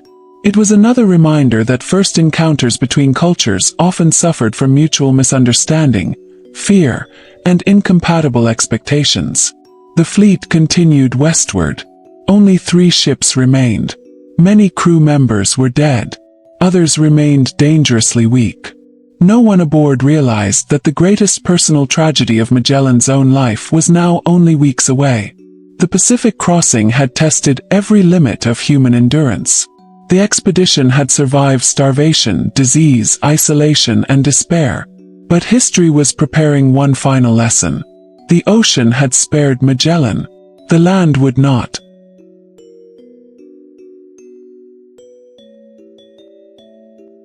When the 3 surviving ships sailed away from Guam in March of 1521, the mood aboard had quietly changed. The Pacific crossing had stripped away nearly every illusion carried from Europe. The men who remained were no longer the eager sailors who had departed Spain almost 2 years earlier. Their faces had grown thinner. Their clothing hung loosely from weakened bodies. Their hands had become rough from endless rope work, repairs, and months spent fighting the sea itself. Many friends who had laughed beside them during the first weeks of the voyage now rested somewhere beneath thousands of miles of open water. Every empty sleeping place reminded the survivors how expensive this expedition had already become. Yet hope slowly returned. Fresh food had strengthened exhausted bodies. Fresh water filled the barrels once again. For the first time in many months, the crew could imagine reaching the Spice Islands alive. The ocean ahead no longer felt endless. Within days, they reached another group of islands. Today we know them as the Philippines. To Magellan, these islands represented more than another stopping point. They offered an opportunity to establish alliances, secure supplies, and strengthen Spain's influence across the Pacific. At first, events unfolded remarkably well. Several local rulers welcomed the newcomers. Gifts were exchanged. Food appeared in abundance. Rice, coconuts, bananas, fish, and fresh meat replaced the miserable diet that had nearly destroyed the expedition. The sailors must have found it difficult to believe how quickly life had changed. Only weeks earlier, they had been chewing softened leather simply to quiet their hunger. Now they sat beneath palm trees eating fresh fruit. The contrast seemed almost unbelievable. Pigafetta later described many of these encounters in careful detail. He admired the local communities, recording observations about their customs, trade, clothing, homes, and daily life. Like many European writers of his era, he viewed unfamiliar cultures through his own experiences and beliefs. Modern historians compare his writings with archaeological evidence and local traditions to build a fuller picture of these first meetings. One ruler, Raja Humabon of Cebu, developed particularly friendly relations with Magellan. Trade flourished. Ceremonies followed. Religious conversions took place after conversations with the expedition's priests. Magellan believed these growing alliances would strengthen Spain's future position in the region. Looking back through history, however, it becomes clear that the situation was far more complex than the Europeans fully understood. The Philippine Islands contained numerous independent communities. Each possessed its own leaders, rivalries, alliances, and political ambitions. Supporting one ruler could easily create tension with another. What appeared to Magellan as a straightforward partnership looked very different from the perspective of local leaders balancing long-standing relationships with neighboring islands. Soon those tensions reached the expedition. Raja Humabon requested assistance against one of his rivals. The local chief Lapu-Lapu, who ruled on the nearby island of Mactan, refused to recognize Humabon's authority or submit to Spanish demands. Magellan made a decision that historians have debated for centuries. Rather than remaining a neutral visitor, he chose to intervene directly. Perhaps he wished to demonstrate Spanish military strength. Perhaps he believed a quick victory would secure lasting respect. Perhaps he underestimated his opponent. Whatever his reasoning, the choice would change history. Before dawn on April 27, 1521, Magellan gathered roughly 60 armed men. They climbed into small boats and headed toward Mactan Island. Heavy coral reefs prevented the ships from approaching close enough to provide effective cannon support. The boats stopped in shallow water. The Europeans climbed out. They waded toward shore carrying armor, swords, crossbows, shields, and early firearms. It immediately became clear that conditions favored the defenders. The coral slowed every step. Heavy armor became exhausting in waist-deep water. Weapons remained difficult to use while struggling across uneven rocks hidden beneath the surface. Waiting on shore were hundreds of Lapu-Lapu's warriors. Unlike the Europeans, they knew the ground perfectly. They moved quickly. They remained lightly equipped. They could choose where and when to attack. As the distance closed, arrows, spears, and stones filled the air. The Europeans answered with gunfire and crossbows. Smoke drifted across the beach. The sound of early firearms echoed over the water. Yet the battle did not unfold as Magellan expected. The defenders refused to panic.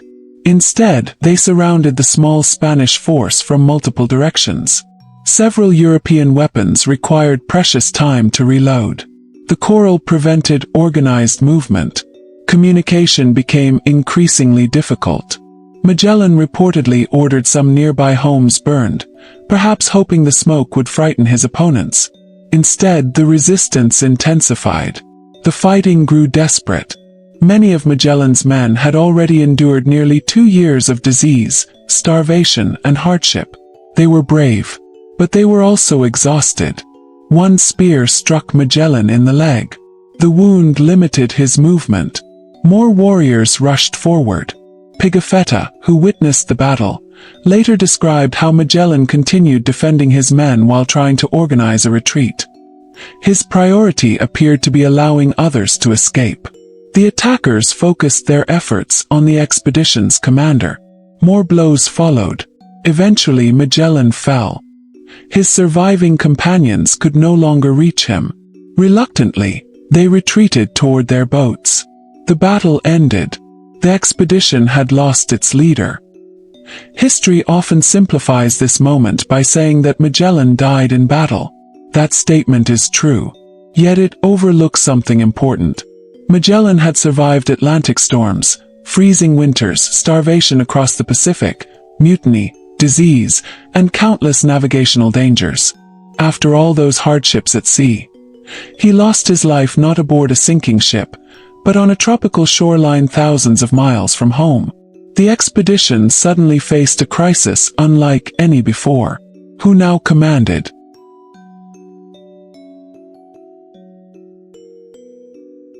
Who possessed Magellan's knowledge? Who knew the intended route? Leadership at sea depended heavily upon continuity. Losing a captain could become almost as dangerous as losing a ship. The officers gathered aboard the surviving vessels. Decisions had to be made quickly. Several men assumed temporary leadership before command gradually settled under experienced officers, including Juan Sebastián Elcano, whose importance would soon grow enormously. Another difficult reality soon emerged. Too few healthy sailors remained to operate all 3 ships safely. Deaths from disease, battle, and previous hardships had reduced the expedition dramatically. The officers made an unavoidable decision. The Concepcion would be abandoned. Before leaving her behind, valuable supplies, weapons, sails, and equipment were removed. Then the ship was burned. Watching flames consume one of their own vessels must have been heartbreaking. For nearly 2 years, she had carried them across oceans. Now, rather than risk her falling into hostile hands, they destroyed her themselves. Only 2 ships remained. The Trinidad, the Victoria. The expedition that had begun with 5 proud vessels now continued with less than half its original strength. Still, the survivors refused to surrender. Their objective remained unchanged. Reach the Spice Islands. Load valuable cargo. Find a way home. The dream of circling the Earth had not died with Magellan. It had simply passed into other hands.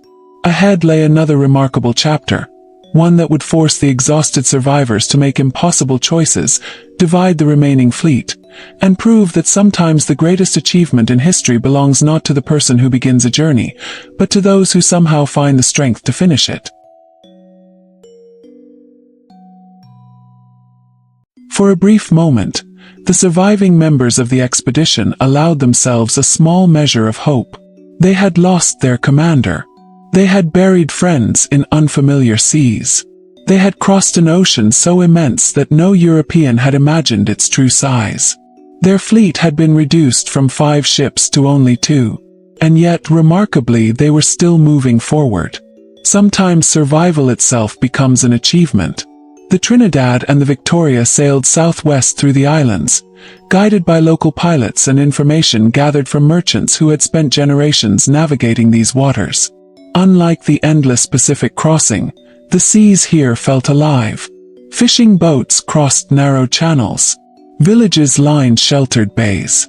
Smoke drifted upward from cooking fires hidden among dense forests. Every island seemed to possess its own language, customs, rulers, and trading traditions. For European sailors accustomed to measuring success by charts and distances, this region introduced another lesson. The world's greatest trade routes were already thriving long before they arrived. Arab, Indian, Malay, Chinese, and Southeast Asian merchants had sailed these waters for centuries. The Europeans were not creating commerce. They were entering an ancient commercial network that already connected thousands of miles of coastline. Eventually, in November 1521, the exhausted expedition reached the Maluku Islands, better known to Europeans as the Spice Islands. For years these islands had existed almost as legends. Tiny dots on uncertain maps. Whispered destinations where cloves grew naturally and fortunes waited beneath tropical trees. Now the sailors stood among them. The air itself carried unfamiliar fragrances. Clove trees covered the landscape. The valuable spice, so precious in European markets, surrounded them in astonishing abundance. The local ruler welcomed the visitors warmly. Trade began almost immediately. Unlike previous confrontations elsewhere, these negotiations proved successful. The ships were loaded with enormous quantities of cloves. Every sack represented extraordinary wealth. Back in Europe, the cargo alone might repay much of the expedition's staggering expense. The men worked tirelessly. Barrels were secured. Cargo carefully balanced. Every available space aboard both ships filled with valuable spices. For the first time in many months, smiles appeared more often than worried expressions. Home no longer felt impossible. Only one final ocean separated them from Spain. Reality, however, rarely follows optimistic plans. During routine inspections before departure, officers discovered troubling damage aboard the Trinidad. The ship leaked badly. Repairs began immediately. Carpenters worked day after day, replacing damaged timbers wherever possible.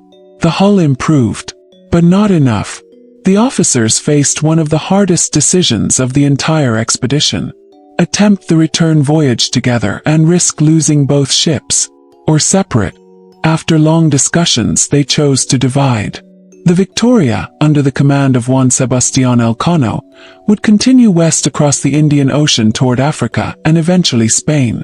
The damaged Trinidad would remain behind for further repairs before attempting a return across the Pacific. At the time, neither crew could know they were saying goodbye forever. The ships anchored close together. Boats passed supplies between them. Letters were exchanged. Friends embraced. Some promised to meet again in Spain. Others simply shook hands in silence. Experienced sailors understood that promises at sea often depended upon winds beyond human control. The Victoria raised her sails first. Slowly she disappeared beyond the horizon. The men aboard the Trinidad watched until only empty sea remained. Neither crew realized history had quietly chosen which vessel would become famous. Elcano immediately confronted another enormous challenge. The Portuguese controlled many ports across the Indian Ocean. Since Portugal and Spain fiercely competed for control of the spice trade, entering Portuguese harbors risked arrest or confiscation of the valuable cargo. The safest route became the most dangerous one. Cross the Indian Ocean without stopping. Sail around southern Africa. Avoid enemy ports whenever possible. Then continue north through the Atlantic toward Spain. It was an astonishing gamble. The Indian Ocean soon reminded everyone that it deserved the same respect as the Atlantic and Pacific. Strong monsoon winds battered the little ship. Towering waves crashed across the deck. The overloaded vessel struggled beneath the combined weight of cargo and exhausted crew. Every sack of cloves represented enormous wealth. Every additional pound also made the ship harder to control. Sometimes commercial success created navigational danger. The sailors pumped water constantly. They repaired torn sails during storms.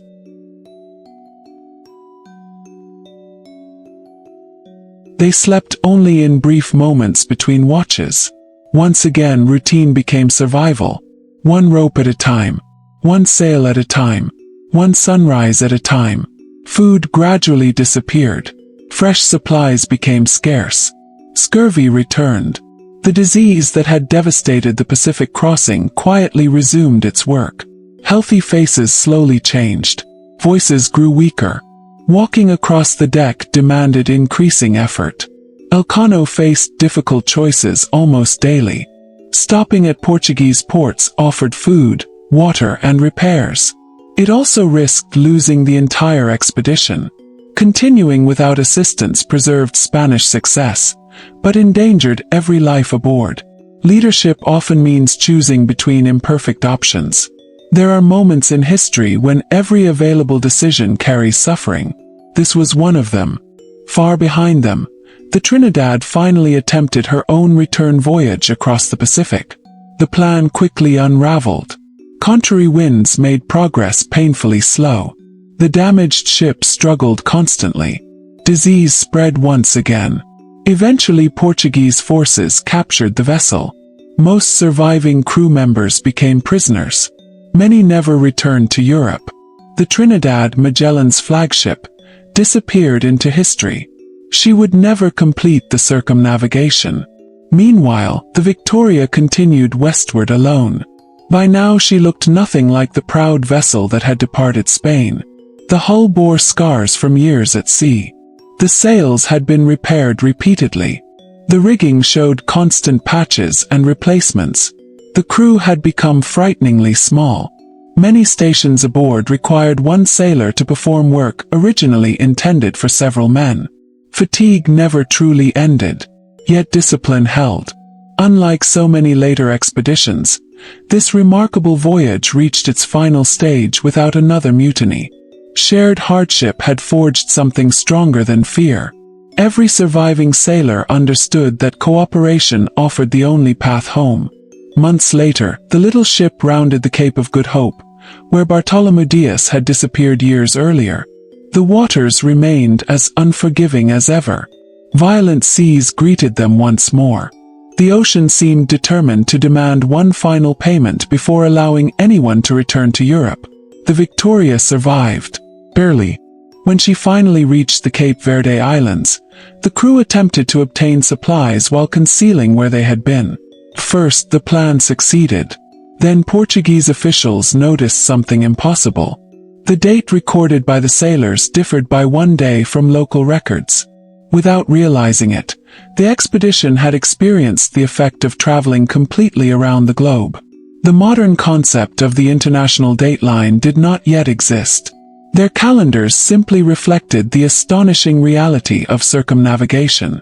Once suspicion grew, several crew members were captured. Elcano reacted immediately.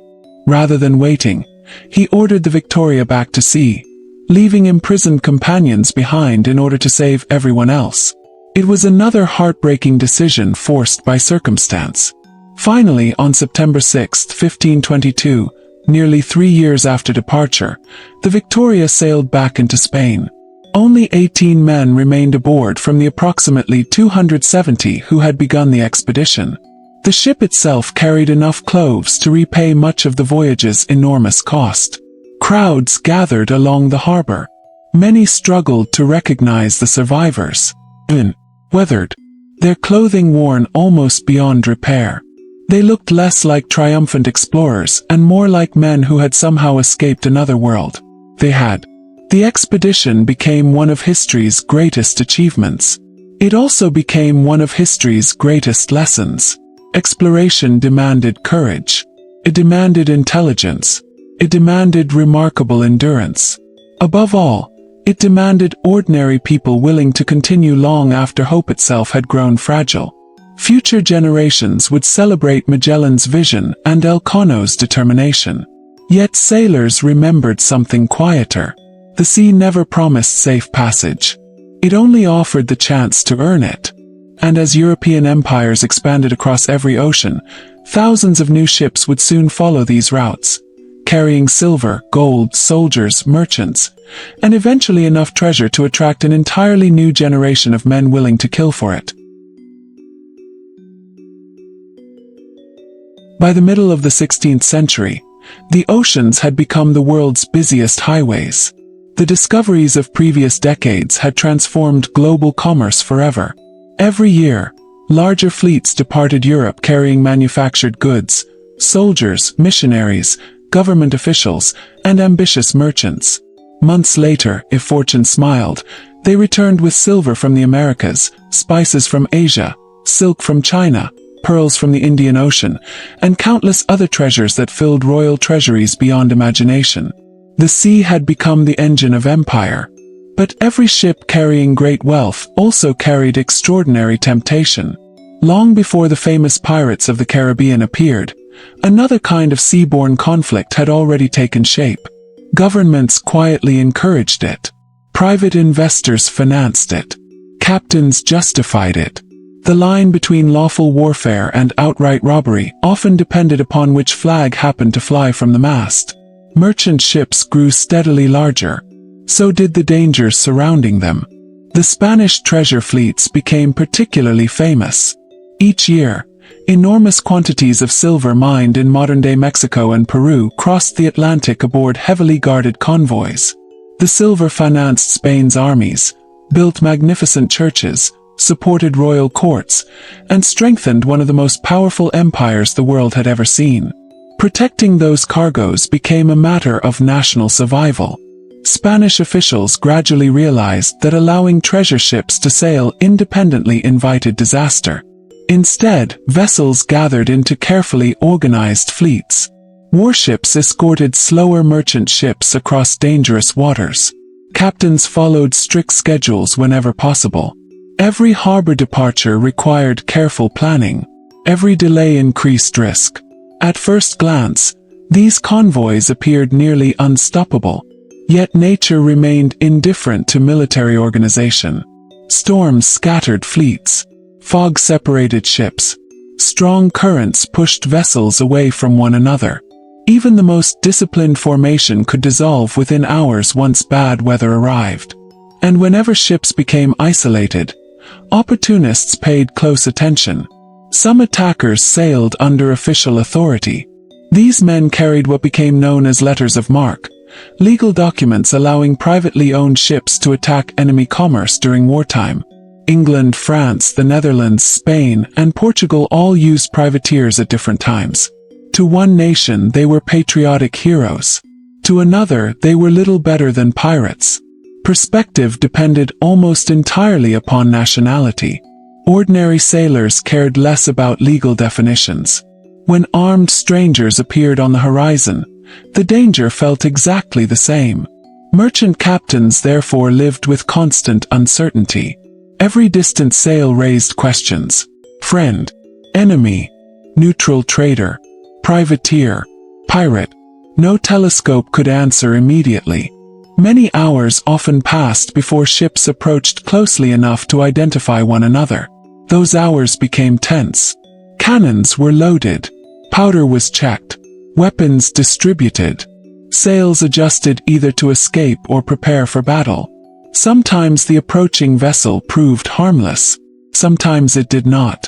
The psychological burden of command at sea grew heavier every decade. Captains now balanced navigation, discipline, diplomacy, cargo management, weather forecasting, and military readiness simultaneously. One mistake could destroy fortunes worth millions in today's money. One careless officer might doom hundreds of lives. Leadership demanded far more than courage. It demanded relentless attention. Yet while political rivalries intensified, another danger quietly increased beneath every deck. Cargo itself.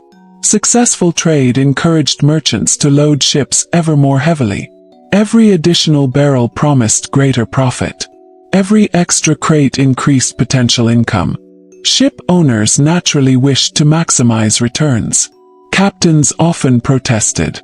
An overloaded vessel behaved differently at sea. She sat lower in the water.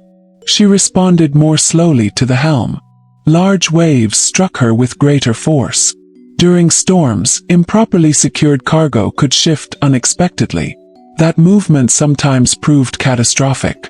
Imagine thousands of pounds of cargo suddenly sliding several feet to one side as a ship rolled violently. The entire balance changed instantly. Masts leaned farther than intended. Rigging strained. Water poured across the deck. Recovery became difficult. In severe cases, ships simply continued rolling until they overturned. Investigations after many historical wrecks repeatedly revealed similar patterns. Pressure to increase profits. Warnings ignored. Cargo packed too tightly. Weight distributed unevenly. Small compromises accumulated until disaster finally arrived. Human nature had changed very little since antiquity. People continued believing that one more crate, one more barrel, or one more chest could surely fit aboard. Sometimes they were right. Sometimes they paid dearly. Navigation also continued improving, though slowly. Charts became more detailed as each voyage contributed fresh observations. Dangerous reefs previously discovered through tragedy appeared on newer maps. Harbors received better descriptions. Coastal landmarks were recorded with increasing accuracy. Knowledge spread across generations. Still, every chart contained uncertainties. Coastlines shifted after storms. Sandbars moved. River mouths changed. Coral continued growing.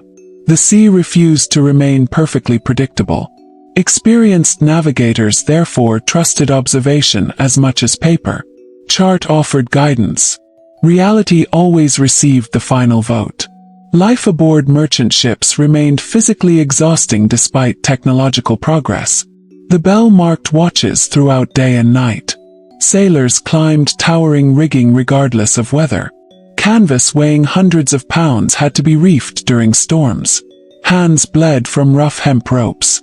Bare feet gripped wet decks made dangerously slippery by seawater. Below deck, conditions changed little from previous centuries. Crowded sleeping spaces, poor ventilation, persistent dampness. The smell of tar, wood, smoke, sweat, and salt filled every corner. Rats remained permanent passengers. So did cockroaches. No one expected comfort, only survival. Food improved slightly on some voyages but remained repetitive. Salted beef, salted pork, dried peas, hard biscuits, cheese when available, Occasional fish caught over the side. Fresh supplies disappeared quickly after departure. The first apple eaten after months at sea often became unforgettable. Veteran sailors sometimes spoke about fresh bread the way others spoke about home. These ordinary conversations reveal something important. History often focuses upon kings, admirals, and famous explorers. Ships actually depended upon ordinary people performing ordinary work extraordinarily well. The helmsman maintaining course through darkness. The cook stretching limited provisions another week. The carpenter finding hidden damage before storms enlarged it. The sailmaker repairing torn canvas overnight. The cooper sealing leaking barrels. Without these individuals, no celebrated voyage succeeded. Yet few history books remember their names. The sea remembered them differently. It rewarded skill immediately. It punished carelessness just as quickly. As decades passed, the Atlantic became increasingly crowded. Spanish fleets sailed west. Portuguese ships rounded Africa. French merchants entered new markets.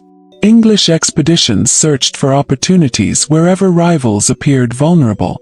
Competition sharpened every ambition. Governments demanded larger profits. Merchants accepted greater risks. Captains spent longer periods away from home. Crews endured stricter discipline to maintain order aboard increasingly valuable vessels. These conditions quietly planted seeds that future generations would recognize all too well. When people work harder while receiving less. When danger increases without greater reward.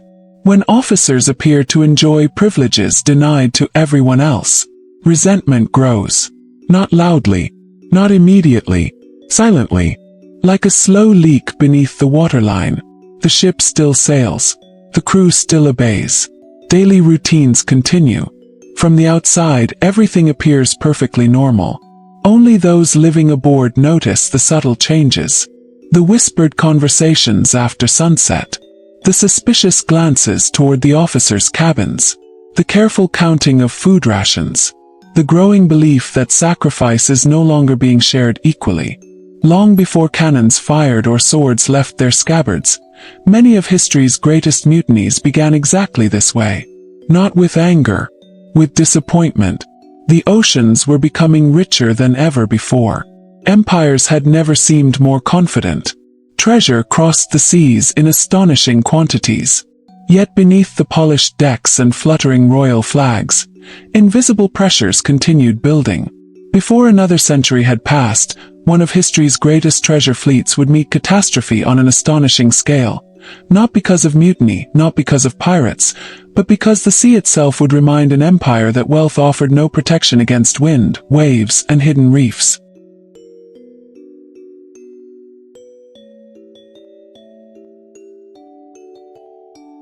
The year was 1622. For more than a century, Spanish ships had crossed the Atlantic carrying the wealth of an empire that stretched across oceans and continents. Silver from the mines of the Americas traveled thousands of miles toward Spain. Gold, pearls, jewels, tobacco, spices, and valuable goods filled the holds of enormous vessels. To the Spanish crown, these fleets were the lifeline of power. To enemies of Spain, they were floating treasures waiting for the right moment of weakness. But the greatest enemy waiting in the waters of the Caribbean was not another nation. It was nature. The fleet that would become one of history's most famous shipwreck tragedies was known as the Spanish Treasure Fleet of 1622. It was not one ship. It was a collection of vessels carrying extraordinary wealth from the New World back toward Europe. The fleet included the flagship Nuestra Señora de Atocha, the Santa Margarita, and several other ships carrying silver, copper, tobacco, gems, and personal belongings belonging to wealthy passengers and officials. The Atocha was not considered a small ship. She was a powerful vessel designed for long-distance ocean travel. She carried cannons for protection. She carried experienced sailors. She carried valuable cargo carefully packed inside her wooden hull. From the perspective of those preparing the voyage, everything seemed properly organized. The ships had survived previous journeys. The officers understood Atlantic navigation. The season had been chosen carefully. Yet every sailor knew a dangerous truth. The Caribbean could be beautiful one moment and deadly the next. The region contained narrow channels, powerful currents, hidden reefs, and rapidly changing weather. The same warm waters that supported thriving islands also created conditions where hurricanes could suddenly appear. Modern forecasts allow ships to track storms days in advance. In 1622, captains relied on clouds, wind changes, waves, and experience. Sometimes those signs appeared too late. The treasure fleet departed Havana, Cuba, in September 1622. The timing was already a compromise. Spanish officials understood that hurricane season remained dangerous, but economic pressure pushed ships to leave. Every delay meant more waiting, more expenses, more political pressure. The cargo needed to reach Spain. The empire depended upon it. The fleet moved north through the Florida Straits, the narrow passage between Cuba and Florida. This route was familiar. Spanish ships had used it for decades. But familiarity could create dangerous confidence. Many disasters throughout maritime history occurred in places sailors believed they understood. The fleet was not entering an unknown ocean. It was traveling through a known route. That made what happened afterward even more shocking. On the night of September 5, 1622, the weather changed. At first, perhaps the signs seemed ordinary. A stronger wind, a darker horizon, a restless sea. Experienced sailors knew storms could arrive quickly. Orders were given. Sails were adjusted. Ships attempted to maintain formation. Then the hurricane struck. The calm organization of the fleet disappeared almost instantly. Winds screamed across the decks. Rain fell so heavily that sailors could barely see neighboring ships. Waves lifted vessels like pieces of wood before throwing them downward. The ships fought against forces no crew could defeat. The Nuestra Señora de Atocha struggled through the storm. Her captain and crew attempted to keep control, but the sea had become impossible. The ship was pushed toward the Florida Keys. There, hidden beneath the waves, waited a chain of reefs. The Atocha struck. The impact was catastrophic. Wood splintered. Water rushed inside. The ship, already carrying enormous weight from cargo and supplies, had little chance. Within minutes she sank. Nearly everyone aboard died. Among the victims were sailors, soldiers, passengers, and enslaved people whose names were often poorly recorded or forgotten entirely. Only a small number survived by clinging to wreckage. They watched the ship disappear beneath the waves. The treasure vanished with it. The disaster did not end there. The storm continued. Another vessel, the Santa Margarita, also suffered terrible damage. Unlike the Atocha, she did not completely disappear. Many passengers survived. However, much of her valuable cargo was lost across the ocean floor. The Spanish authorities immediately organized recovery efforts. They understood exactly what had been lost.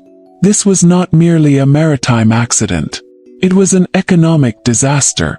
Millions of pesos worth of treasure had disappeared. Divers searched the wreck areas. They recovered some silver. They found scattered objects. But the majority of the Atocha remained hidden. The technology of the 17th century had severe limitations. Divers could only reach shallow depths. Strong currents and dangerous waters made searching difficult. The ocean protected its secrets. Over the centuries, the story of the Atocha became almost legendary. Generations wondered where the wreck rested. Maps were studied. Historical documents were examined. Treasure hunters searched the Florida Keys. Many failed. The sea continued holding onto the remains of the lost fleet. But the tragedy revealed something deeper than lost wealth.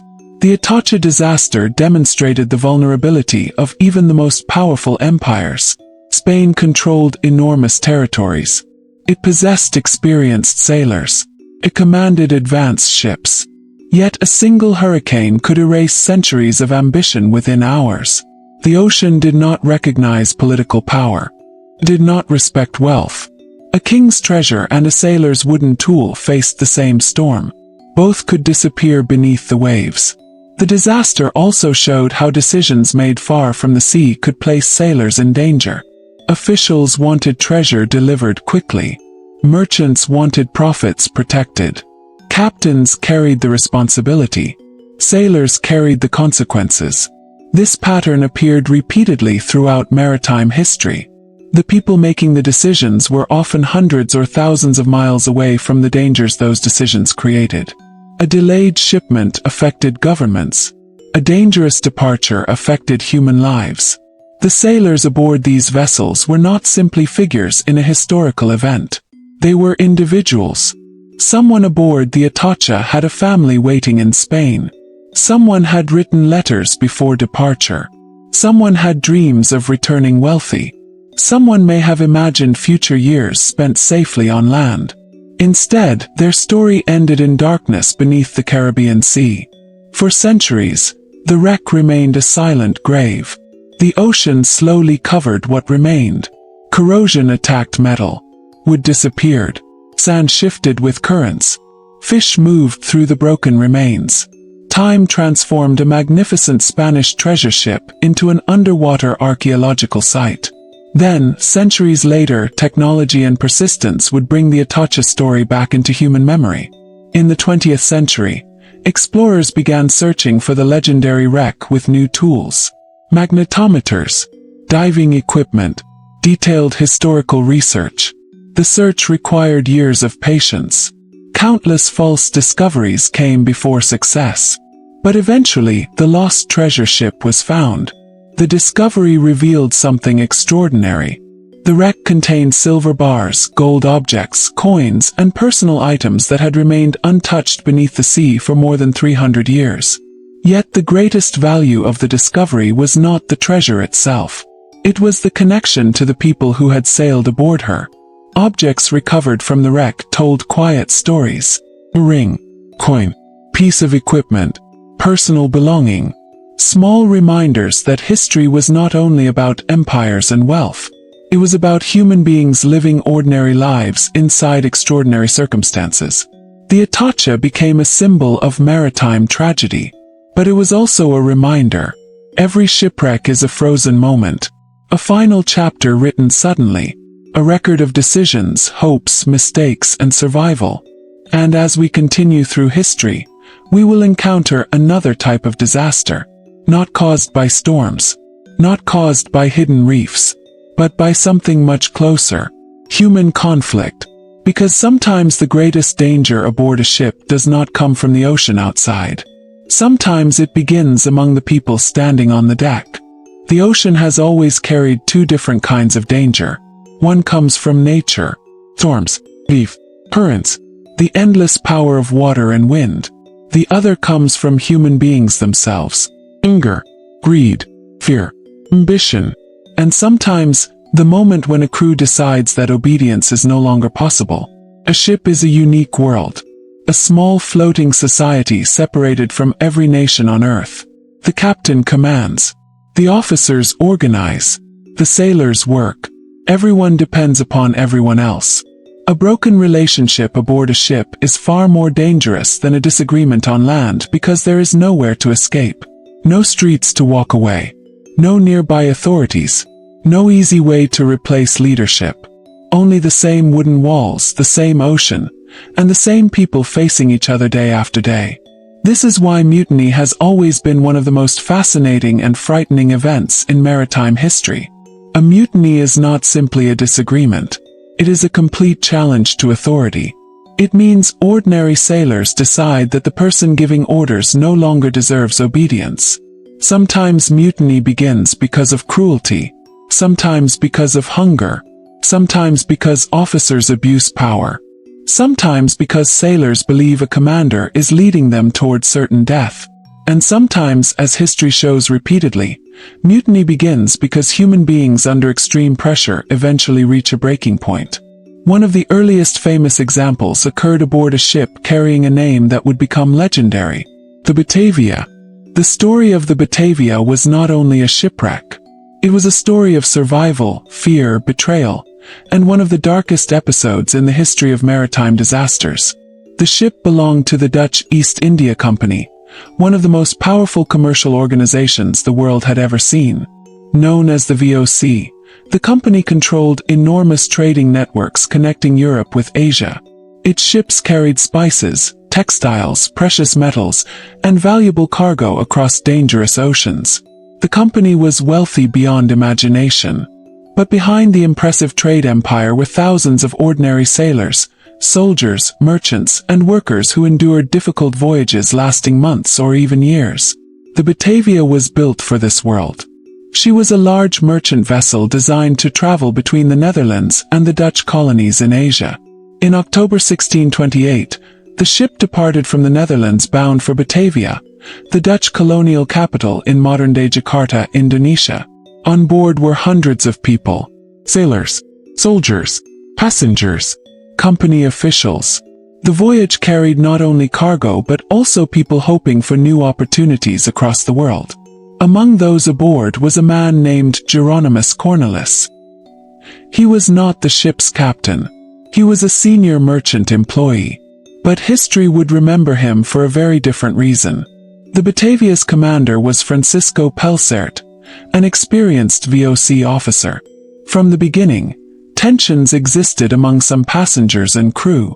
Long voyages created emotional pressure. Months at sea tested patience. Different social groups lived together in cramped conditions. Officers possessed authority. Ordinary sailors followed orders. Passengers depended upon decisions made by others. The balance was fragile. According to historical records, Cornelis became involved in a conspiracy before the ship even reached disaster. Some historians believe he and several accomplices planned to take control of the vessel.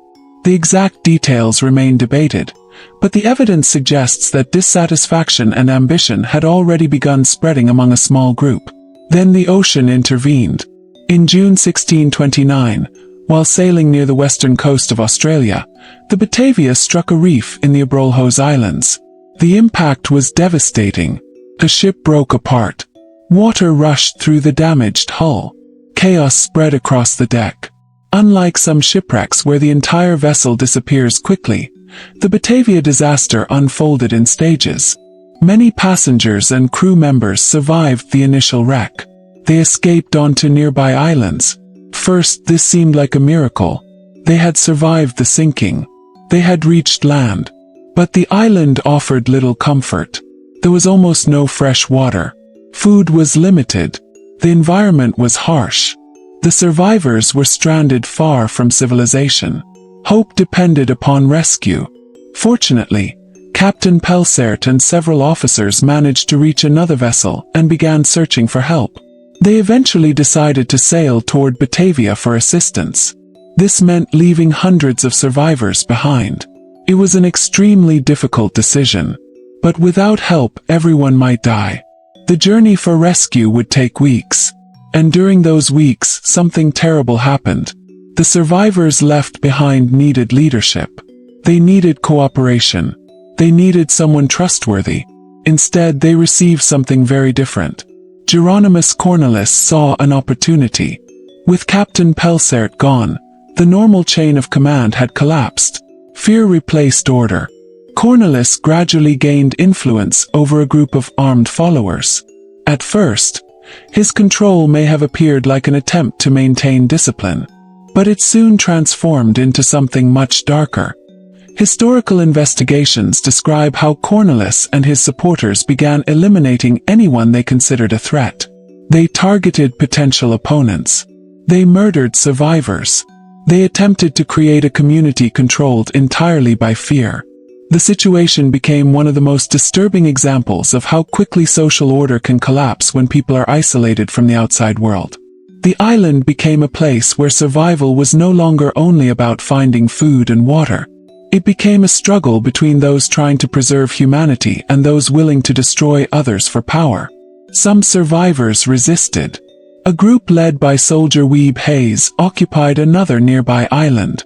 Unlike Cornelis' group, Hayes and his men attempted to maintain order and protect innocent survivors. They built defenses. They searched for water. They waited. They did not know when rescue would come. They did not know who could still be trusted. Every day brought another uncertainty. The tragedy of the Batavia reveals something important about disasters throughout history. The first danger is often the obvious one. The storm, the wreck, the injury.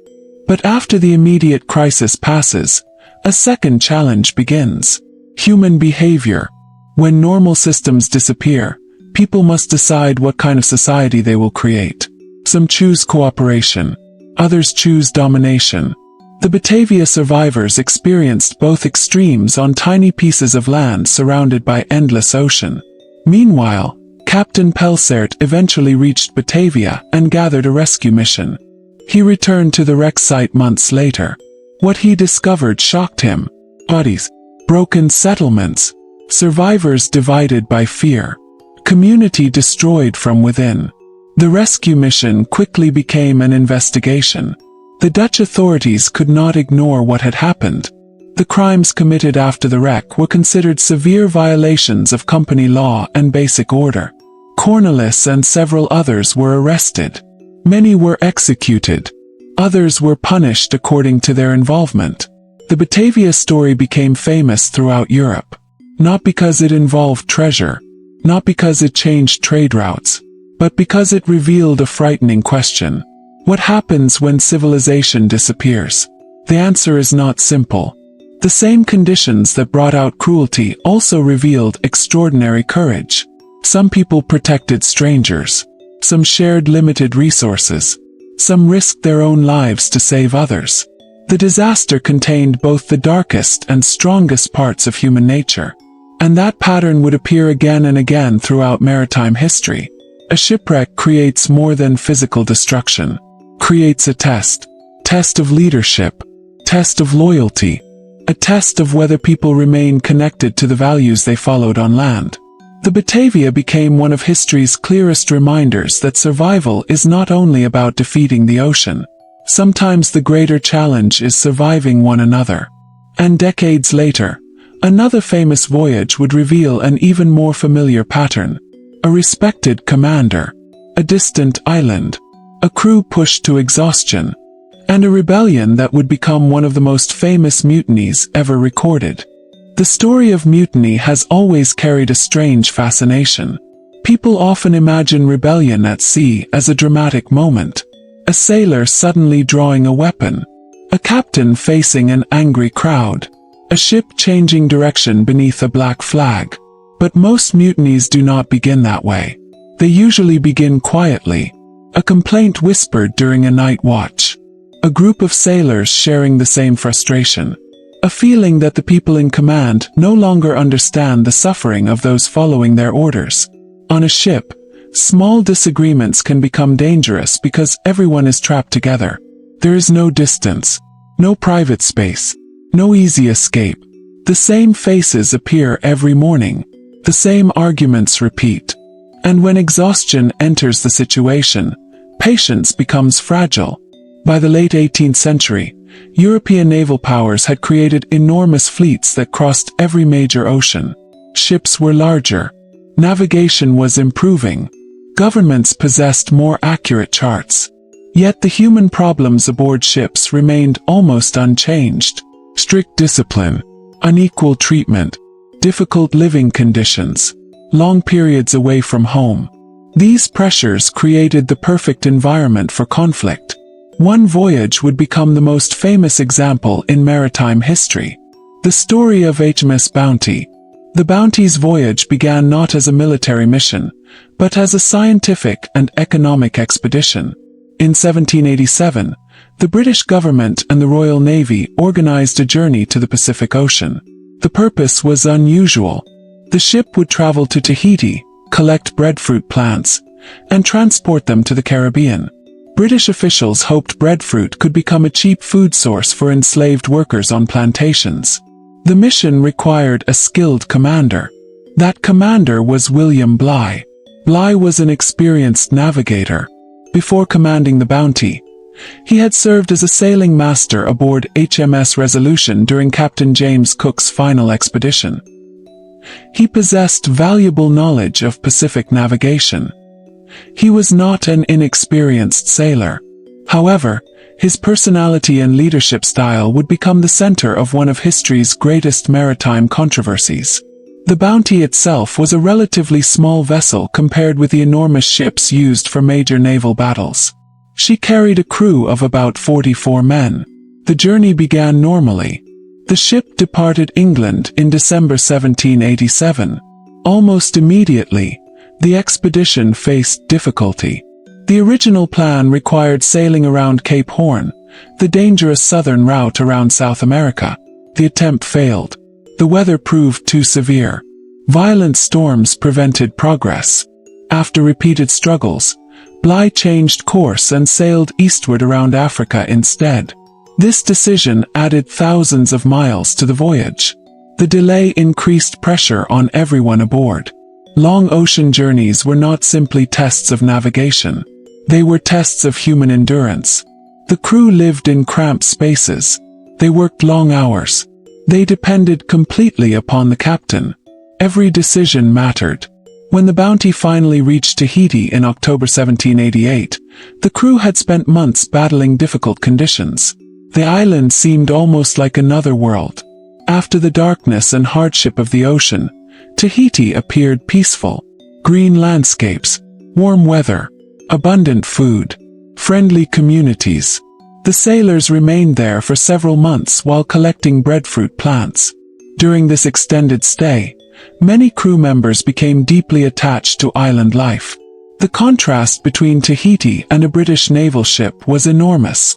A sailor accustomed to strict routines suddenly experienced a place where daily life followed different rhythms.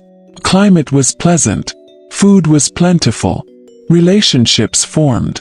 For many sailors, returning to the harsh discipline of naval life became emotionally difficult. This period became one of the most important factors leading toward the later mutiny.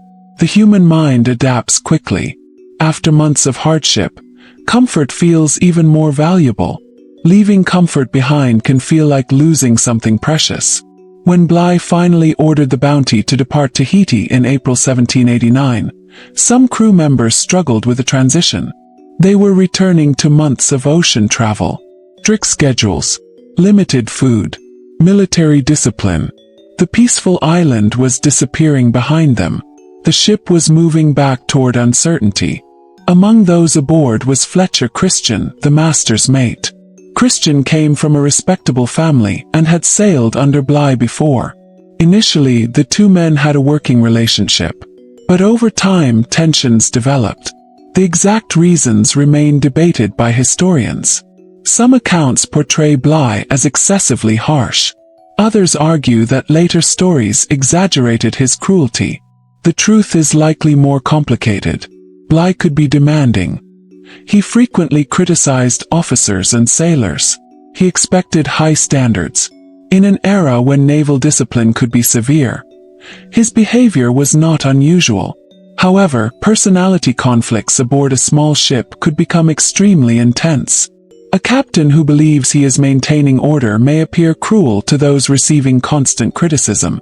The people experiencing authority and the person exercising authority often remember the same events differently. As the Bounty sailed across the Pacific, the relationship between Bligh and Christian deteriorated. Arguments occurred. Insults were exchanged. Trust weakened.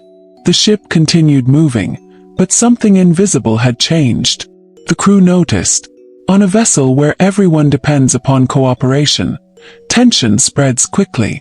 Then came the morning of April 28, 1789. The Bounty was sailing near the island of Tonga. Before sunrise, the ship appeared normal. The watch changed. The crew performed ordinary duties. The ocean looked calm. Nothing suggested that one of the most famous mutinies in history was about to begin. Then Fletcher Christian and several armed men entered Bligh's cabin. The captain was awakened suddenly. He found himself surrounded. The mutineers seized control of the ship. Bligh was not killed. Instead, the rebels placed him and loyal crew members into a small open boat. The decision was extraordinary. Abandoning someone at sea was often considered a death sentence. The boat carried limited supplies. No shelter. No certainty of rescue. Bligh faced an impossible situation. But the story did not end there. The Bounty's mutineers made a mistake. They underestimated the man they had abandoned.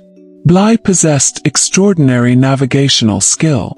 With a small group of loyal men, he would attempt one of the most remarkable survival voyages ever recorded. The open boat was only about 23 feet long, carried 19 men. The nearest European settlement was thousands of miles away. The amount of food and water aboard seemed hopelessly inadequate. Most people would have considered survival nearly impossible. Yet Bligh began calculating. He measured supplies. He studied winds. He planned a route. He transformed a desperate situation into a navigation challenge. What followed became one of the greatest open-boat journeys in maritime history. Over the next several weeks, Bligh and his companions would travel more than 3,500 nautical miles across dangerous seas. They faced hunger, storms, exhaustion, uncertain encounters with unfamiliar islands. But they continued. The same man whose leadership had inspired resentment aboard the Bounty now demonstrated extraordinary ability when survival depended upon his decisions. History rarely provides simple heroes and villains. William Bligh remains one of the most debated figures in maritime history. To some, he was a cruel commander whose behavior helped create rebellion.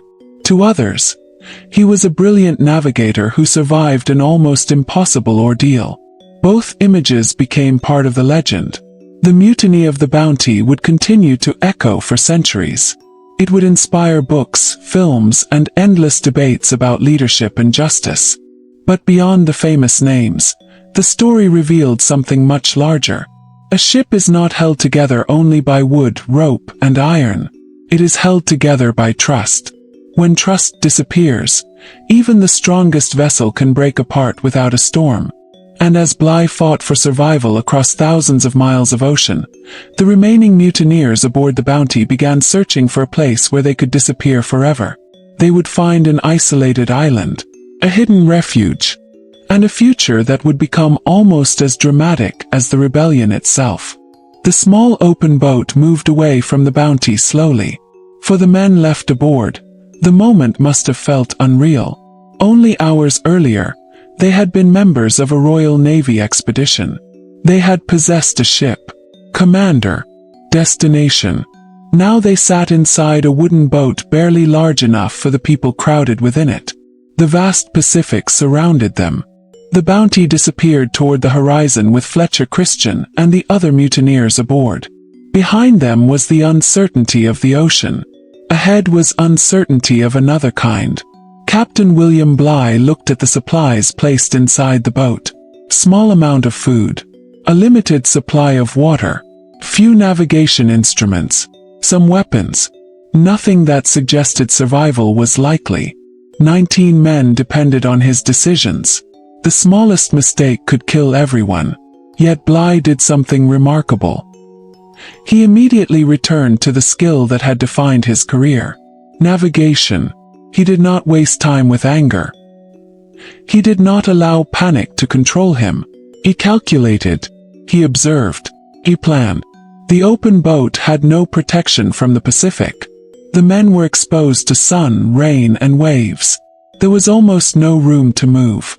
Sleeping became difficult. Even sitting comfortably was impossible. Every person had to consider the weight of every object aboard.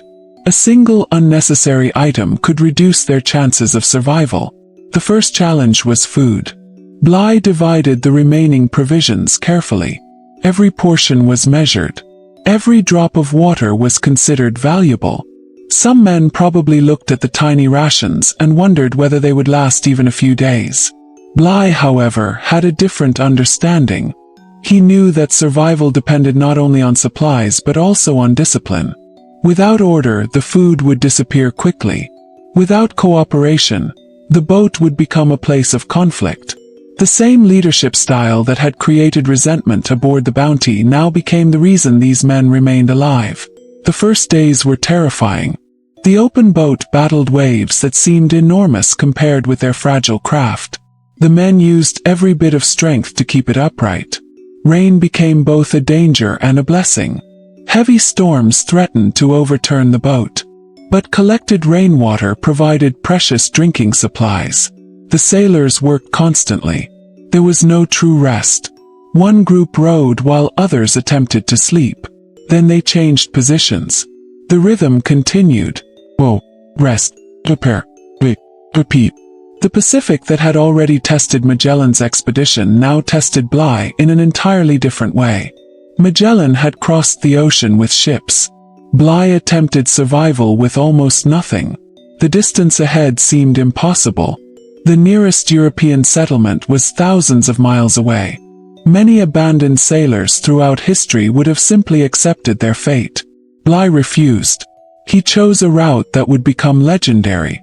Instead of attempting to reach nearby islands where hostile encounters were possible, he planned to sail toward Timor, a Dutch-controlled island in Southeast Asia. It was an extraordinary decision. The journey would require crossing one of the most dangerous stretches of ocean on Earth in a small open boat. But Bligh understood something important. A difficult route with a destination was better than drifting without hope. The survivors soon learned that hunger was not their only enemy.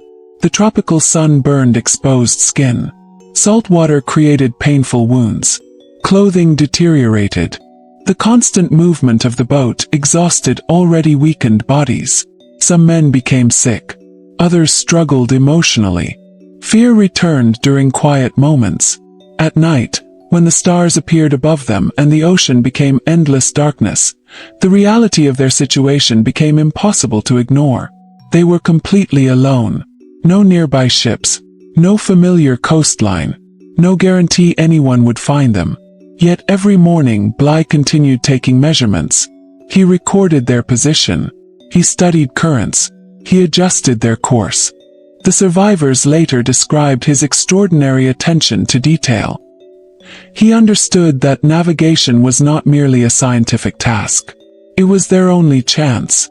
After several weeks, the men reached the island of Tufua, hoping to find food and fresh water.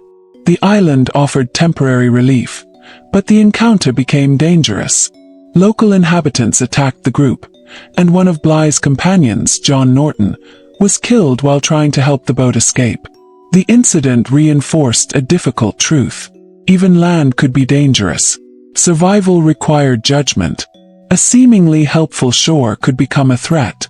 After leaving Tufua, Bligh made a decision that demonstrated his determination. He would not stop again unless absolutely necessary. The open ocean was dangerous. But unnecessary contact could be even more dangerous. The boat continued eastward. Days became weeks. The men grew thinner.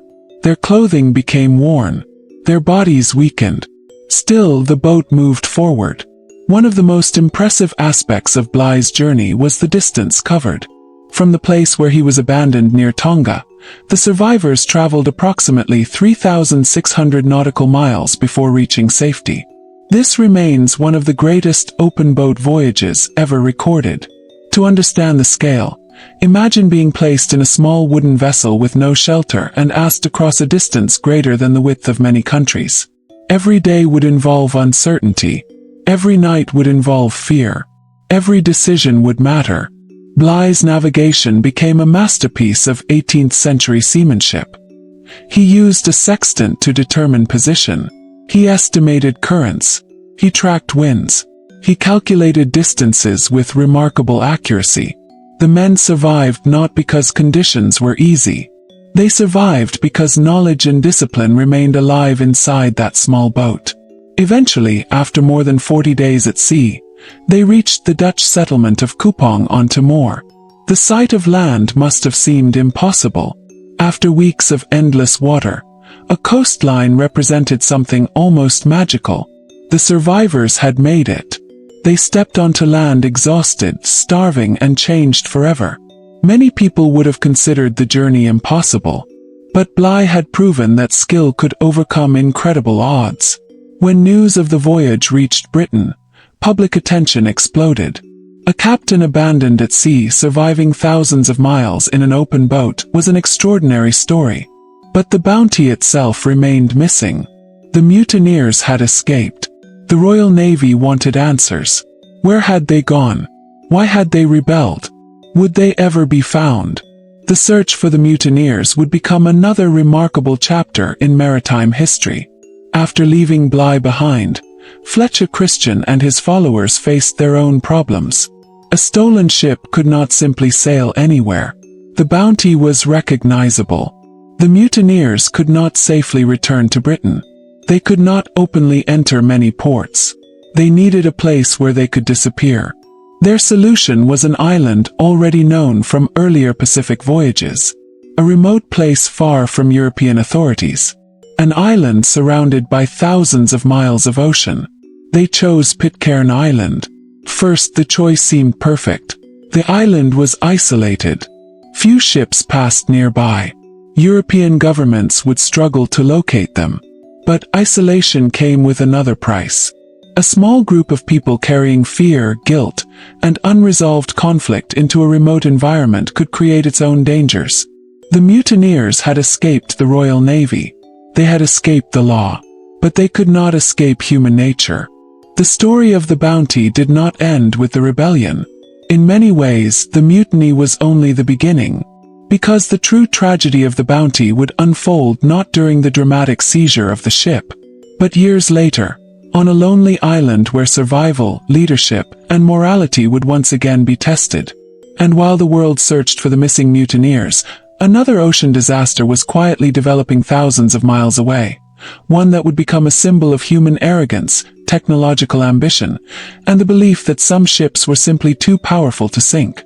For many people in the 18th century, the ocean represented possibility, carried explorers toward unknown lands. It carried merchants toward wealth. It carried nations toward greater power. But the same ocean that connected the world also created moments of unimaginable loss. Every generation believed its ships were improving. Every generation believed the newest vessels were stronger, safer, and better prepared than those before them. Yet the sea continued to remind humanity of a simple truth. Confidence could become dangerous. The story that followed would become one of the most famous shipwrecks in history.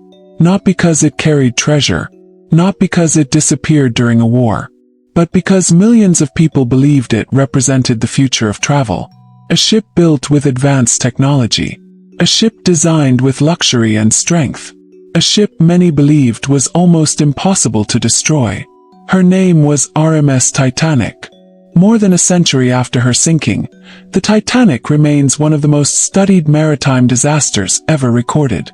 The tragedy has inspired books, films, scientific investigations, and countless historical debates. But behind the legend was a real ship filled with real people. Passengers with dreams. Workers with responsibilities. Families beginning journeys. Crew members doing their jobs. Each person aboard carried a different story. The Titanic was constructed during a period of intense competition between the world's largest shipping companies. At the beginning of the 20th century, crossing the Atlantic had become a symbol of progress. Millions of immigrants traveled from Europe toward North America seeking new opportunities. Business travelers crossed oceans for commerce. Wealthy passengers traveled for pleasure. Shipping companies competed not only for speed but also for reputation. The British company White Star Line wanted to create a new class of ocean liner. The goal was not simply to build the fastest ship. Instead, they wanted to build ships known for size, comfort, and reliability. The Titanic was one of 3 Olympic-class ocean liners. Her sister ships were the Olympic and the Britannic. When construction began at the Harland and Wolff shipyard in Belfast, Northern Ireland, the project represented enormous engineering ambition. The ship was massive. She measured about 882 feet long. She contained 9 decks. She carried thousands of rooms, including luxurious spaces that resembled expensive hotels rather than traditional ships. First-class passengers enjoyed dining rooms, lounges, libraries, private cabins, and even a gymnasium. The ship featured electric lighting, elevators, and advanced communication equipment. For wealthy travelers, the Titanic represented elegance and modern life. But beneath the beautiful interiors existed another world. The majority of people aboard were not wealthy. Third-class passengers occupied much simpler accommodations. Many were immigrants hoping to begin new lives in America. They carried personal belongings packed into small bags. Photographs, letters, clothing, objects connected to families and memories. For them, the voyage was not a vacation. It was a journey toward a different future. The crew represented another essential part of the ship. Engineers worked deep below deck where temperatures were intense. Firemen continuously fed coal into enormous furnaces. Stewards served passengers. Deck officers navigated. Wireless operators sent messages across the ocean. Hundreds of workers kept the floating city functioning. On April 10, 1912, Titanic departed Southampton, England, beginning her maiden voyage to New York City. Crowds gathered along the harbor.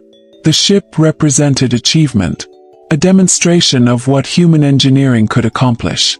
She stopped at Cherbourg, France, and Queenstown, Ireland, collecting additional passengers before heading into the Atlantic. At first, the voyage appeared completely ordinary. Passengers settled into routines. Meals were served. Conversations filled dining rooms. People walked along the decks. Children played. Letters were written. The wireless operators transmitted personal messages and navigation information. No one aboard believed they were participating in a future historical event. They were simply traveling. The Atlantic Ocean, however, remained exactly what it had always been. Beautiful, but unpredictable. During the first days, the weather was calm. The sea appeared almost peaceful. The Titanic moved westward at a steady speed. The ship's captain, Edward Smith, was highly experienced. He had spent decades at sea and was respected within the British maritime community.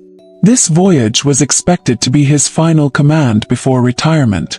Everything suggested a successful journey. But beneath the normal routines, warnings had already begun arriving. Other ships crossing the Atlantic reported ice. Large fields of floating icebergs had been observed along the route. The messages were not unusual. Ships frequently encountered ice in the North Atlantic. Captains adjusted routes when necessary.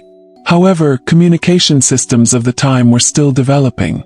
Wireless operators had many responsibilities: passenger messages, company communications, navigation warnings. Not every warning received the same attention. The Titanic continued forward. On the night of April 14, 1912, conditions changed. Temperature dropped. The ocean became extremely calm. The sky was clear. There was little moonlight. To an observer, the night might have looked beautiful. But those conditions created a serious problem. Without waves breaking against an iceberg, the dark shape could become extremely difficult to see. The lookouts stationed high above the deck searched the horizon. They had no modern radar, no advanced detection systems, only their eyes, only experience, only the hope that nothing dangerous appeared before them. At approximately 11:40 p.m., the lookout Frederick Fleet spotted something ahead. An iceberg. The warning came immediately. The bridge received the message. Orders were given to change direction and reduce the danger. But the distance was too short. The Titanic was enormous. A ship that size could not turn instantly. The iceberg struck along the starboard side. The impact was not a dramatic explosion.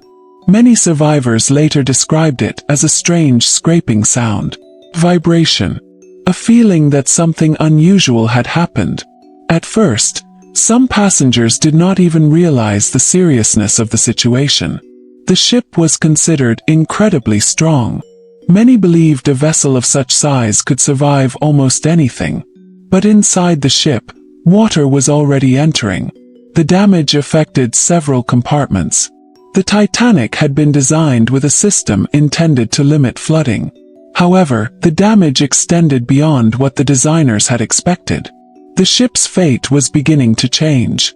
Quietly, gradually, without the panic that many later imagined. The officers began assessing the situation. The wireless operators sent distress signals. The crew prepared lifeboats. Passengers were informed. Yet confusion remained. Many people struggled to understand the danger. After all, the Titanic looked almost unchanged from the outside. Lights still burned. The ship remained mostly upright. Music continued playing. People looked around and wondered whether the situation was truly serious. This human reaction appears repeatedly throughout history. During disasters, people often judge danger by what they can see. If everything looks normal, the mind searches for reasons not to panic. The Titanic's greatest danger was invisible. Water was rising below. The clock was moving forward. And hundreds of people were about to face one of the most difficult decisions imaginable. Leave a giant ship that seemed safe, or remain aboard and trust that rescue would come. The next hours would reveal failures in preparation, communication, and human judgment. But they would also reveal extraordinary courage. People helping strangers. Crew members performing their duties until the final moments. Passengers showing kindness in the middle of unimaginable fear. Because even in the darkest maritime disasters, history does not only record how ships are lost, it records how people respond when everything they believed was secure suddenly begins to disappear beneath them. The night of April 14, 1912, continued quietly across the Atlantic. Above the water, the RMS Titanic still appeared magnificent. Her lights shone across the dark ocean. Her engines continued their steady rhythm. Passengers inside the luxurious rooms remained unaware of the full danger developing beneath their feet. The ship was not sinking in a dramatic, sudden way. There was no enormous crack splitting the vessel apart. No instant destruction. Instead, the disaster unfolded slowly. And that slow unfolding created one of the greatest tragedies in maritime history. When the iceberg struck, the officers immediately began investigating the damage. Thomas Andrews, the ship's designer, was called to inspect the affected areas. He understood the Titanic better than almost anyone alive. He had studied every compartment, every structural detail, every safety feature. As he walked through the damaged sections, he reached a terrible conclusion. The ship could not survive. The flooding had spread beyond the areas designed to contain it. The Titanic was not sinking because of one single failure. It was a combination of circumstances. The collision, the location of the damage, the limited height of the watertight compartments, the lack of enough lifeboat capacity. A series of decisions made before the ship ever touched the ocean. History often works this way. Major disasters rarely come from one mistake alone. They are usually chains of events. One decision connects to another. One overlooked problem creates another. Then, when the final moment arrives, everything combines into catastrophe. At approximately midnight, the seriousness of the situation became clearer. The wireless operators, Jack Phillips and Harold Bride, began sending emergency signals. At that time, ships used wireless telegraphy to communicate across the ocean. The famous distress signal CQD was sent. Later, the newer international distress signal SOS was also transmitted. The messages traveled through the darkness. Some ships received them. One nearby vessel, the Carpathia, responded. But she was too far away. Even at full speed, she would need several hours to reach the Titanic. The ship's only hope was to remain afloat until rescue arrived. Meanwhile, preparations for evacuation began. The lifeboats became the center of the tragedy. The Titanic carried 20 lifeboats. This was more than required by outdated British regulations at the time. But it was not enough for everyone aboard. The ship could carry more than 2,200 people.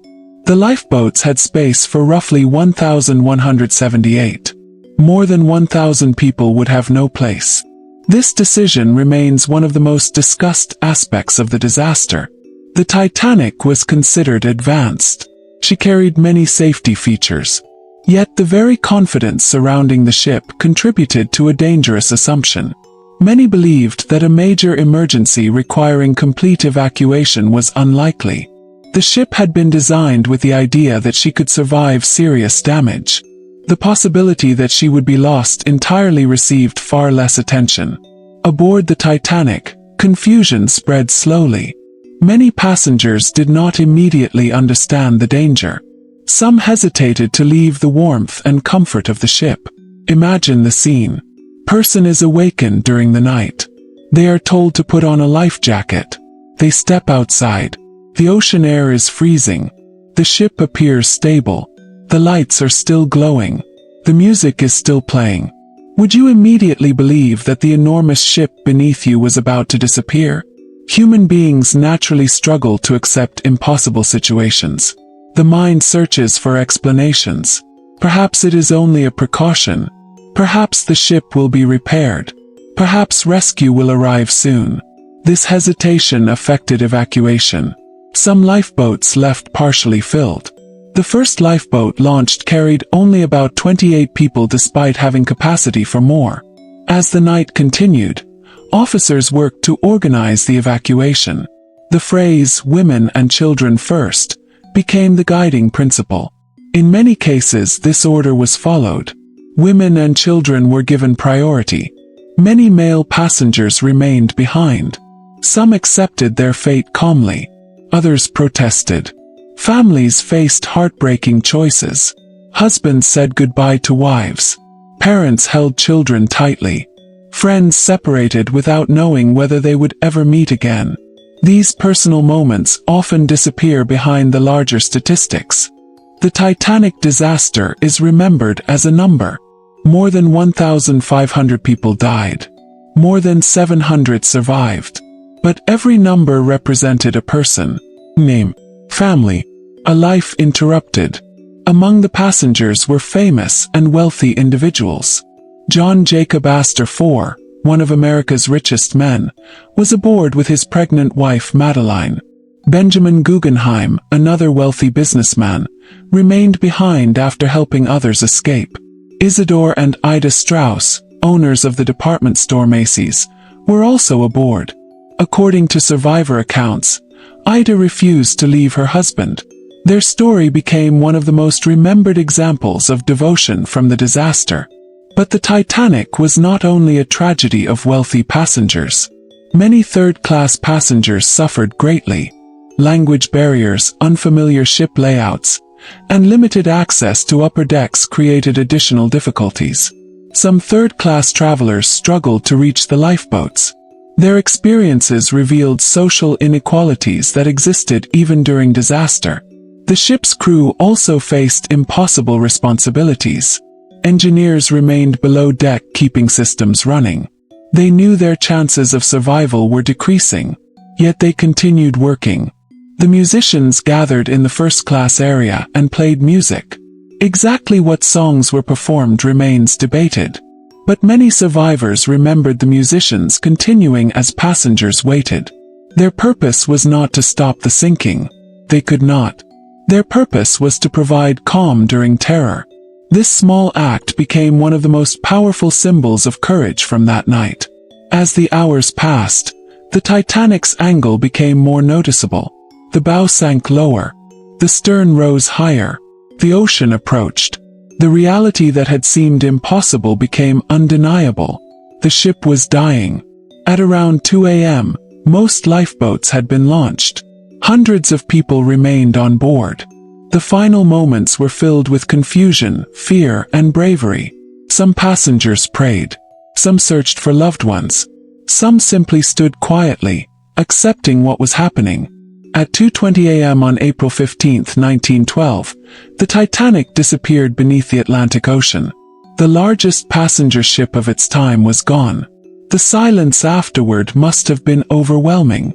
Only lifeboats remained floating in the freezing darkness. Hundreds of people were surrounded by empty ocean. The cries of those in the water gradually faded. The survivors could do little. The cold temperature made rescue nearly impossible. Many died from hypothermia before help arrived. When the Carpathia finally reached the lifeboats around 4 a.m., the disaster became a rescue operation. Survivors climbed aboard carrying stories that would shock the world. A ship believed to represent human achievement had vanished on her first voyage. The news traveled quickly. Newspapers across the world published dramatic headlines. People demanded answers. How could such a modern ship sink? Why were there not enough lifeboats? Why were warnings about ice not treated with greater urgency? The Titanic tragedy changed maritime history. New regulations were created. Safety practices were improved. Lifeboat requirements increased. International cooperation expanded. The disaster forced the world to reconsider the relationship between technology and confidence. A ship could be advanced. Crew could be experienced. A design could be impressive. But none of these could remove the unpredictable nature of the sea. The Titanic became more than a shipwreck. It became a symbol. A reminder that progress without humility can become dangerous. And beneath the Atlantic, resting nearly 4 kilometers below the surface, the Titanic remained hidden for decades. A silent witness to one of humanity's greatest maritime tragedies. But the story of lost ships was far from over. Because only a few years later, another enormous vessel would disappear. Not because of an iceberg, but because of a conflict that had transformed the entire world into a battlefield. The sinking of the Titanic changed the way the world viewed the ocean. Before 1912, many people believed modern engineering had finally begun to conquer the dangers of the sea. Ships were becoming larger. Engines were becoming more powerful. Navigation was becoming more accurate. The confidence of the industrial age was everywhere. But the Atlantic darkness on that April night revealed something humanity often forgets. Technology can reduce danger, can never remove it completely. The Titanic disaster became a turning point. Governments created new maritime regulations. Ships were required to carry enough lifeboats for everyone aboard. Wireless communication rules were improved. The importance of constant radio watches became recognized. International agreements were created to improve safety at sea. The tragedy had a lasting influence. Yet while the world was learning lessons from the Titanic, another maritime disaster was already unfolding. This time the enemy was not an iceberg. It was war. The early 20th century had transformed the ocean into a battlefield. During the First World War, ships were no longer only transporting passengers and cargo. They carried soldiers, weapons, supplies, messages that could determine the outcome of battles. The development of submarines created a completely new danger. Unlike traditional warships visible on the horizon, submarines attacked from beneath the surface. They changed naval warfare forever. A ship could be sailing calmly one moment and disappear beneath the waves the next. The most famous victim of this new underwater warfare was HMS Lusitania. The Lusitania was one of the greatest ocean liners of her era. She was built by the British company Cunard Line and entered service in 1907. Like the Titanic years later, she represented the achievements of modern engineering. She was large, vast, luxurious. She regularly crossed the Atlantic carrying passengers between Britain and the United States. Before the First World War, ocean liners were symbols of connection. They carried immigrants, businessmen, tourists, and families. The Atlantic was not seen only as a barrier. It was a route linking continents. But when war began in 1914, the meaning of ocean travel changed. The sea became part of a global struggle. Britain and Germany became enemies. The German Navy attempted to weaken Britain through a submarine campaign. The submarine, or U-boat, became one of Germany's most feared weapons. The strategy was simple but controversial. Attack enemy shipping, cut supply lines, create economic pressure, force the enemy to surrender. The danger was that civilian ships could also become targets. This created international controversy. Passengers aboard ocean liners suddenly faced a new uncertainty. A journey that had once represented comfort and adventure now carried the possibility of becoming a wartime tragedy. In May 1915, Lusitania prepared for another Atlantic crossing. She departed New York City bound for Liverpool, England. Nearly 2,000 people were aboard. Passengers included wealthy travelers, families, businessmen, and crew members. Many believed the ship was safe. She was a civilian vessel. She carried no visible weapons. She followed a regular commercial route. But Germany had issued warnings. Advertisements appeared in American newspapers stating that ships entering the war zone around Britain could be attacked. The warning created concern. Some passengers questioned whether they should travel. Others believed the threat was exaggerated. The Lusitania continued. For 6 days she crossed the Atlantic. The ocean appeared normal. Passengers followed daily routines. Meals were served. People walked on deck. Conversations continued. Children played. The war seemed distant. But beneath the waves, a German submarine was searching. The U-boat U-20, commanded by Captain Walter Schwieger, was operating near the Irish coast. Submarines required patience. They moved silently. They watched. They waited. Their crews understood that one decision could change history. On May 7, 1915, the Lusitania approached the waters near Ireland. The ship was traveling at high speed. Visibility was good. The sea was relatively calm. Then the submarine spotted her. From the perspective of the U-boat crew, the Lusitania was a large enemy-associated vessel traveling through a declared war zone. From the perspective of passengers aboard the liner, it was simply the final day of a normal journey. The submarine fired a torpedo. At approximately 2:10 p.m., it struck the Lusitania. The explosion was powerful.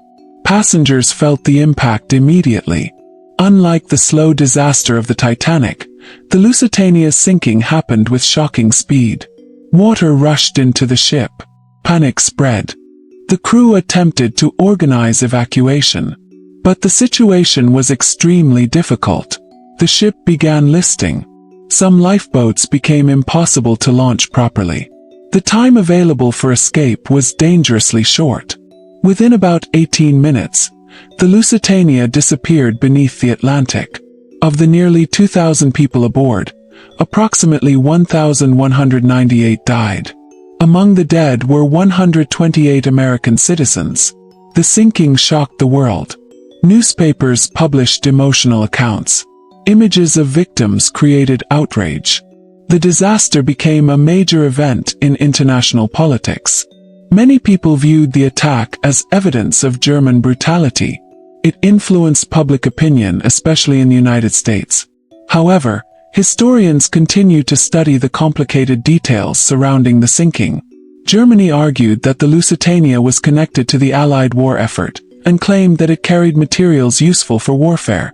British and American officials rejected these arguments and emphasized the loss of civilian lives.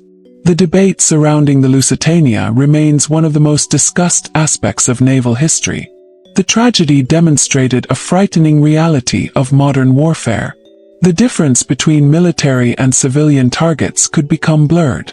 A ship carrying ordinary people could become part of a larger strategic conflict. The Atlantic had changed. It was no longer only a highway for trade. It had become a dangerous battlefield where invisible threats waited beneath the waves. The survivors of the Lusitania carried memories that would last their entire lives. Many described confusion, the suddenness of the attack, the terrifying realization that the ship they trusted could vanish within minutes. Some remembered strangers helping each other, crew members continuing their duties, passengers showing courage during chaos. As with many maritime disasters, the story was not only about how a ship was lost. It was about how people behaved when faced with impossible circumstances. The Lusitania became a symbol of the human cost of war. It reminded the world that every military decision affects real lives. Behind strategy maps and political arguments were individuals, people with families, people with plans, people who expected to arrive safely at their destination. Instead, they became part of history. The ocean floor became their final resting place. And as the 20th century continued, the dangers of the sea would become even more complex. Ships would grow larger. Technology would advance further. But disasters would continue to reveal the same timeless truth. The greatest threats at sea are not always the waves outside the ship. Sometimes they come from decisions made by people far away. And sometimes, the most dangerous journey begins when humanity believes it has finally become powerful enough to control the ocean. The 20th century changed the relationship between humans and the ocean. For thousands of years, sailors had feared storms, reefs, and unknown waters. But now, another danger had entered the seas. Machines, submarines, aircraft, modern weapons. The ocean was no longer only a place where ships battled nature. It had become a place where nations fought each other. During the First World War, thousands of ships crossed dangerous waters carrying soldiers, supplies, and passengers. Every voyage required careful planning. Every captain understood that a peaceful horizon could hide an invisible threat. But even during war, the sea continued creating disasters unrelated to battles. Sometimes the greatest tragedies came from ordinary decisions. One such disaster occurred in 1917 and became one of the worst maritime explosions in history. The story began in the Canadian city of Halifax. Located on the Atlantic coast of Nova Scotia, Halifax had become an important military harbor during World War I. The port served as a major gathering point for ships preparing to cross the Atlantic. Supplies from North America traveled through Halifax toward European battlefields. Soldiers passed through the city. Military equipment filled warehouses. The harbor became a vital connection between continents. On December 6, 1917, two ships entered Halifax harbor. One was the French cargo ship SS Mont Blanc. The other was the Norwegian relief vessel SS Imo. Neither crew knew that their meeting would create one of the deadliest explosions caused by a ship in history. The Mont Blanc was carrying an extremely dangerous cargo. She was loaded with explosives needed for the war effort. Inside her holds were large quantities of picric acid, kinti, benzol, gun cotton, materials designed to create destruction on the battlefield. The cargo made the ship dangerous, but the crew followed procedures. They understood the risk. They avoided smoking aboard. They handled the vessel carefully. The danger came not from carelessness alone. It came from a chain of unfortunate events. The SS Imo was also navigating the harbor. Communication between ships in the early 20th century was not as simple as today. There were no modern radar systems. No instant digital communication. Captains relied on signals, whistles, and visual observation. In crowded waters, misunderstandings could become deadly. The two ships moved into a dangerous position. Each attempted to avoid collision. But the movements of both vessels created confusion. Instead of separating safely, they moved closer. Eventually, the Imo struck the Mont Blanc. The collision itself was not immediately catastrophic. The ships did not sink. The damage appeared limited. But the impact caused barrels of benzol to spill aboard the Mont Blanc. The liquid flowed across the deck. Soon afterward, a fire began. The exact source of ignition remains debated. A spark from equipment or friction may have started the flames. Whatever the cause, the result was terrifying. The crew of the Mont Blanc understood the danger immediately. The ship was carrying enough explosive material to destroy the surrounding area. They abandoned the vessel. The burning ship drifted toward the Halifax waterfront. Most people on shore did not understand what was happening. They saw smoke. They saw a damaged ship. Many approached windows to watch. Some gathered near the harbor.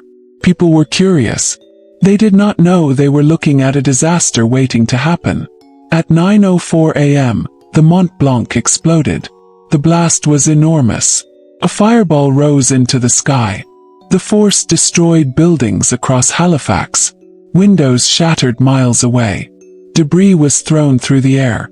A powerful pressure wave traveled across the city. The explosion was one of the largest human-made explosions before the development of nuclear weapons. The harbor itself was transformed. Ships were damaged. Buildings collapsed.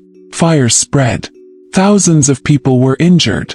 Approximately 2,000 people were killed, and thousands more suffered injuries. The destruction was almost impossible to comprehend. Entire neighborhoods were damaged within seconds. Families searching for loved ones moved through streets filled with broken glass and debris.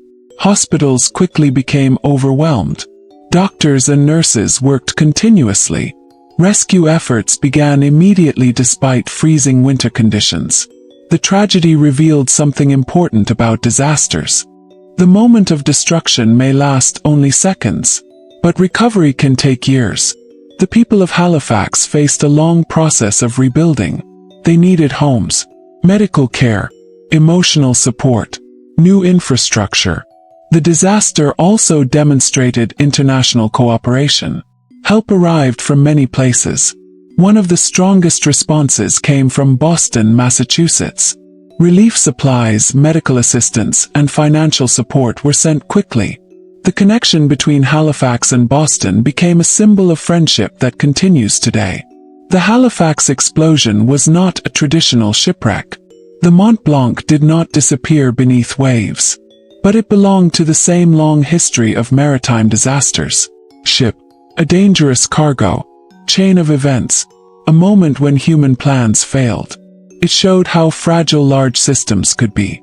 A single collision inside a harbor changed thousands of lives forever. The disaster also changed safety practices. Harbor regulations improved.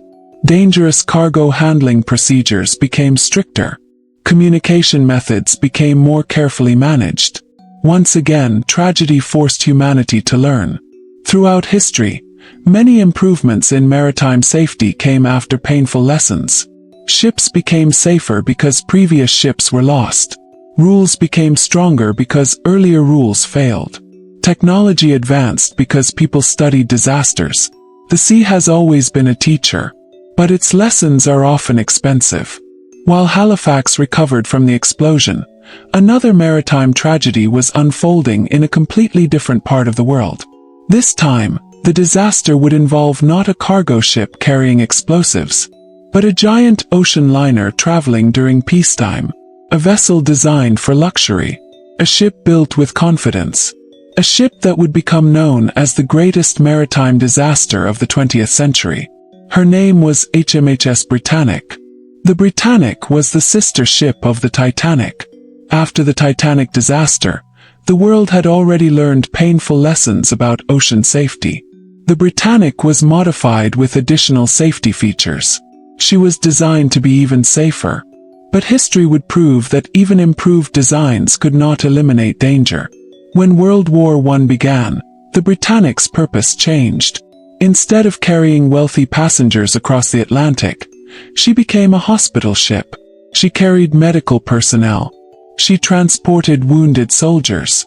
She displayed the symbols required by international agreements protecting hospital vessels. Her mission was humanitarian. Her role was to save lives. Yet war created uncertainty. The ocean around Europe had become filled with mines and submarines. Even ships designed for mercy were not completely protected. On November 21, 1916, the Britannic was sailing through the Aegean Sea. She was carrying wounded soldiers and medical staff. The morning appeared calm. The ship moved steadily through the water. Then, suddenly, an explosion occurred. The Britannic had struck something beneath the surface. The exact cause remains debated. Many historians believe she struck a naval mine. Others have examined the possibility of a torpedo attack. Regardless of the cause, the damage was severe. Water rushed into the ship. The crew immediately began evacuation procedures. Unlike the Titanic, the Britannic sank much faster. But improvements made after Titanic helped save lives. The evacuation was organized more efficiently. Most people aboard survived. Of the more than 1,000 people on the ship, only 30 people died. The Britannic became the largest ship lost during World War I. Her wreck still rests beneath the Aegean Sea. Like so many ships before her, she became part of the underwater history of human ambition. A symbol of progress. A victim of circumstances. A reminder that even the safest designs can face unpredictable moments. From ancient wooden vessels to modern ocean liners, the pattern remained unchanged. Humans build, humans explore, humans improve. But the sea remains powerful. And the next chapter of maritime history would bring another unforgettable story. A story of a ship lost in one of the coldest and most isolated regions on Earth. A story where survival depended not on avoiding disaster, but on refusing to surrender after it arrived. The ocean has always carried stories of courage. Some began with triumph. Some began with ambition. Others began with disaster. But a few stories became unforgettable because they revealed something deeper about human survival. Not the ability to avoid suffering. Not the ability to control nature. But the ability to continue when everything appears lost. One of the greatest survival stories in maritime history began in 1914, during an age when explorers were still attempting to conquer the final unknown regions of the planet. The frozen continent of Antarctica remained one of Earth's most mysterious places. A land of endless ice, violent winds, extreme cold. A place where even reaching the coastline required extraordinary courage. The expedition was led by British explorer Ernest Shackleton. His goal was not simply to visit Antarctica. He wanted to accomplish one of the greatest exploration achievements of his time: to cross the continent from one side to the other. The expedition was called the Imperial Trans-Antarctic Expedition. It began during a period when exploration was considered one of humanity's greatest challenges. The North Pole had recently been reached. Maps of the world were becoming more complete. But Antarctica remained a final frontier. Shackleton believed crossing it would secure his place among the legendary explorers. The expedition required 2 ships. One would carry the main group across the Weddell Sea toward Antarctica. The other would support a separate team on the opposite side of the continent. The ship chosen for Shackleton's group was named Endurance. The name itself represented the spirit of the mission. Endurance was specially designed for polar exploration. Unlike ordinary wooden ships, she had reinforced construction to withstand ice pressure. Her hull was thick. Her frame was strong. She carried supplies for a long journey. The crew believed she was prepared for the harshest environment on Earth. But Antarctica was not an ordinary environment. It followed rules different from the rest of the planet. Ship could be strong. Crew could be experienced. A plan could be carefully prepared. Yet the ice could still decide everything. In August 1914, as Europe entered the First World War, Shackleton's expedition began. The timing was unusual. While nations prepared for conflict, these explorers began a journey into one of the most isolated regions on Earth. Shackleton offered his men the opportunity to join the war effort if they wished. But the expedition continued with government approval. Endurance sailed south. The crew included sailors, scientists, engineers, and experienced explorers. They came from different backgrounds. Some had worked on previous Antarctic missions. Others were experiencing the polar world for the first time. They shared one goal: to achieve something no human being had accomplished before. For months, Endurance moved through colder waters. The scenery changed. Green landscapes disappeared. The ocean became darker. Ice appeared around the ship. First, the frozen landscape seemed beautiful. Large fields of ice reflected sunlight. The crew observed a world few humans had ever seen. But beauty in Antarctica could quickly become danger. The ice was not simply frozen water. It moved. It expanded. Compressed. It acted like a living force. By January 1915, Endurance reached the Weddell Sea. The crew was close to their destination. But then conditions changed. The ship became trapped in pack ice. At first, this seemed like a temporary delay. Many polar expeditions experienced periods when ships had to wait for ice to open. The crew remained optimistic. They continued daily routines. Scientific observations were conducted. Maintenance work continued. They exercised to stay healthy. They cared for the expedition dogs. Life aboard Endurance continued. But weeks became months. The ice did not release the ship. Instead, it tightened around the hull. The enormous pressure began affecting the vessel. The crew watched helplessly as nature squeezed their ship. The Endurance was no longer traveling. She was imprisoned. For nearly 10 months, the ship drifted with the ice. The crew experienced the strange reality of living on a ship that was not moving through water. They were carried wherever the frozen ocean decided to take them. Their location changed, but they had no control. The Antarctic winter arrived. Darkness covered the region for long periods. Temperatures dropped far below freezing. The men adapted. They created routines. They maintained equipment. They played games. They held conversations. They attempted to preserve morale. Shackleton understood something extremely important. In extreme situations, leadership is not only about making decisions. It is about protecting hope. A frightened crew could become a desperate crew. A desperate crew could lose discipline. Shackleton focused constantly on keeping his men mentally strong. He knew that survival would depend on cooperation. Then, after months trapped in ice, the situation became worse. The pressure increased. The ice surrounding Endurance began crushing the ship. Wood groaned. The structure weakened. Water entered. The dream of crossing Antarctica was disappearing. The crew had to abandon the ship. On October 27, 1915, Shackleton gave the order. Leave Endurance. The vessel that had carried their hopes for more than a year was no longer safe. The men watched as their ship slowly surrendered to the frozen ocean. For explorers, abandoning a ship is an emotional moment. A ship is not only transportation. Becomes a home, shelter, place filled with memories. The crew had shared meals aboard Endurance. They had celebrated birthdays. They had worked through storms. They had believed she would carry them to success. Now she was being destroyed by the environment around them. The expedition changed completely. The original mission was no longer possible.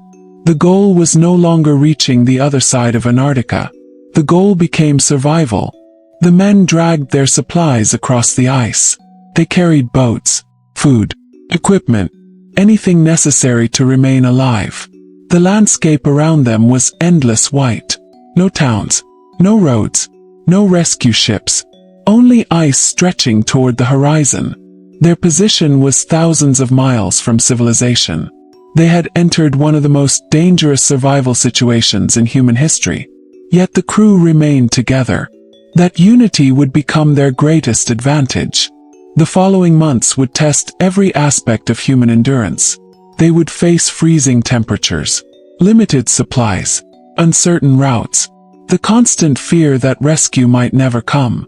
But the story of Endurance would become famous not because everything went according to plan. It became famous because the plan failed completely, and the people refused to fail with it. The ship was gone. The expedition was broken. The frozen ocean surrounded them. But one thing remained: the determination to return home. And ahead of them was a journey that would push survival beyond what most people believed possible. The remains of the Endurance disappeared beneath the Antarctic ice. For most expeditions, losing the ship would have meant the end. The equipment was gone. The planned route was impossible. The original mission had failed. But Ernest Shackleton understood something that every great leader throughout history has eventually learned. A failed plan does not always mean a failed mission. Sometimes survival requires abandoning the dream you started with and focusing completely on the people depending upon you. The expedition had changed. They were no longer explorers attempting to cross Antarctica. They were survivors attempting to return home. The men stood on the frozen ocean with 3 small lifeboats saved from the Endurance. Those boats represented their only connection to survival. The Antarctic landscape around them was endless. The horizon looked exactly the same in every direction. White ice, cold wind, silence. There was no obvious path forward. No road. No landmark. No sign of civilization. Every decision mattered. A wrong direction could lead them farther from rescue. A damaged boat could mean death. A shortage of food could weaken the entire group. Shackleton divided responsibilities carefully. The crew maintained equipment. They cared for the dogs. They protected supplies. They followed routines. Routine became a weapon against despair. In extreme conditions, the mind can become as dangerous as the environment. Fear grows when people have too much time to imagine the worst. Shackleton knew that keeping the crew active was essential. Even small tasks gave people purpose. A repaired piece of equipment, a prepared meal, a maintained shelter. Each action reminded them that they still had control over something. The men waited on the ice for months. Eventually, the pressure of the moving ice forced them toward open water. By April 1916, the group reached the edge of the frozen ocean. Their next challenge began. They had to launch the lifeboats. The small wooden vessels that had been designed as emergency equipment for the Endurance now became their entire world. The men climbed inside. They left the relative stability of the ice and entered one of the most dangerous oceans on Earth. The open sea around Antarctica was violent. Waves rose high. Cold water surrounded them. The boats were tiny compared with the enormous power of the Southern Ocean. The men fought exhaustion. They fought freezing temperatures. They fought uncertainty. After days of dangerous sailing, they reached Elephant Island. For the first time in a long period they stood on solid land. But their situation was still desperate. Elephant Island was remote. Almost no ships visited the area.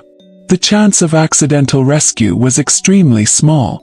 Shackleton understood that waiting on the island could mean death. The expedition needed a new plan. One of the most remarkable decisions in maritime survival history was about to begin. Shackleton would not wait for rescue. He would go and find it. He selected a small group of men to accompany him. The rest would remain on Elephant Island under the command of Frank Wild. The chosen vessel was one of the expedition's lifeboats. The boat was called James Caird. It was only about 22 feet long. Yet Shackleton planned to sail it across approximately 800 miles of the Southern Ocean to reach South Georgia Island. It was an almost unbelievable challenge. The distance alone was enormous. But the route was even more dangerous. The Southern Ocean was famous for some of the strongest winds and largest waves on Earth. Modern ships respect these waters. Shackleton's crew would cross them in a modified open boat. Before departure, the men reinforced the James Caird. They strengthened the structure. They created protection from waves. They prepared supplies. Everything possible was done. But preparation could only reduce danger, could not remove it. On April 24, 1916, Shackleton and 5 companions began their voyage.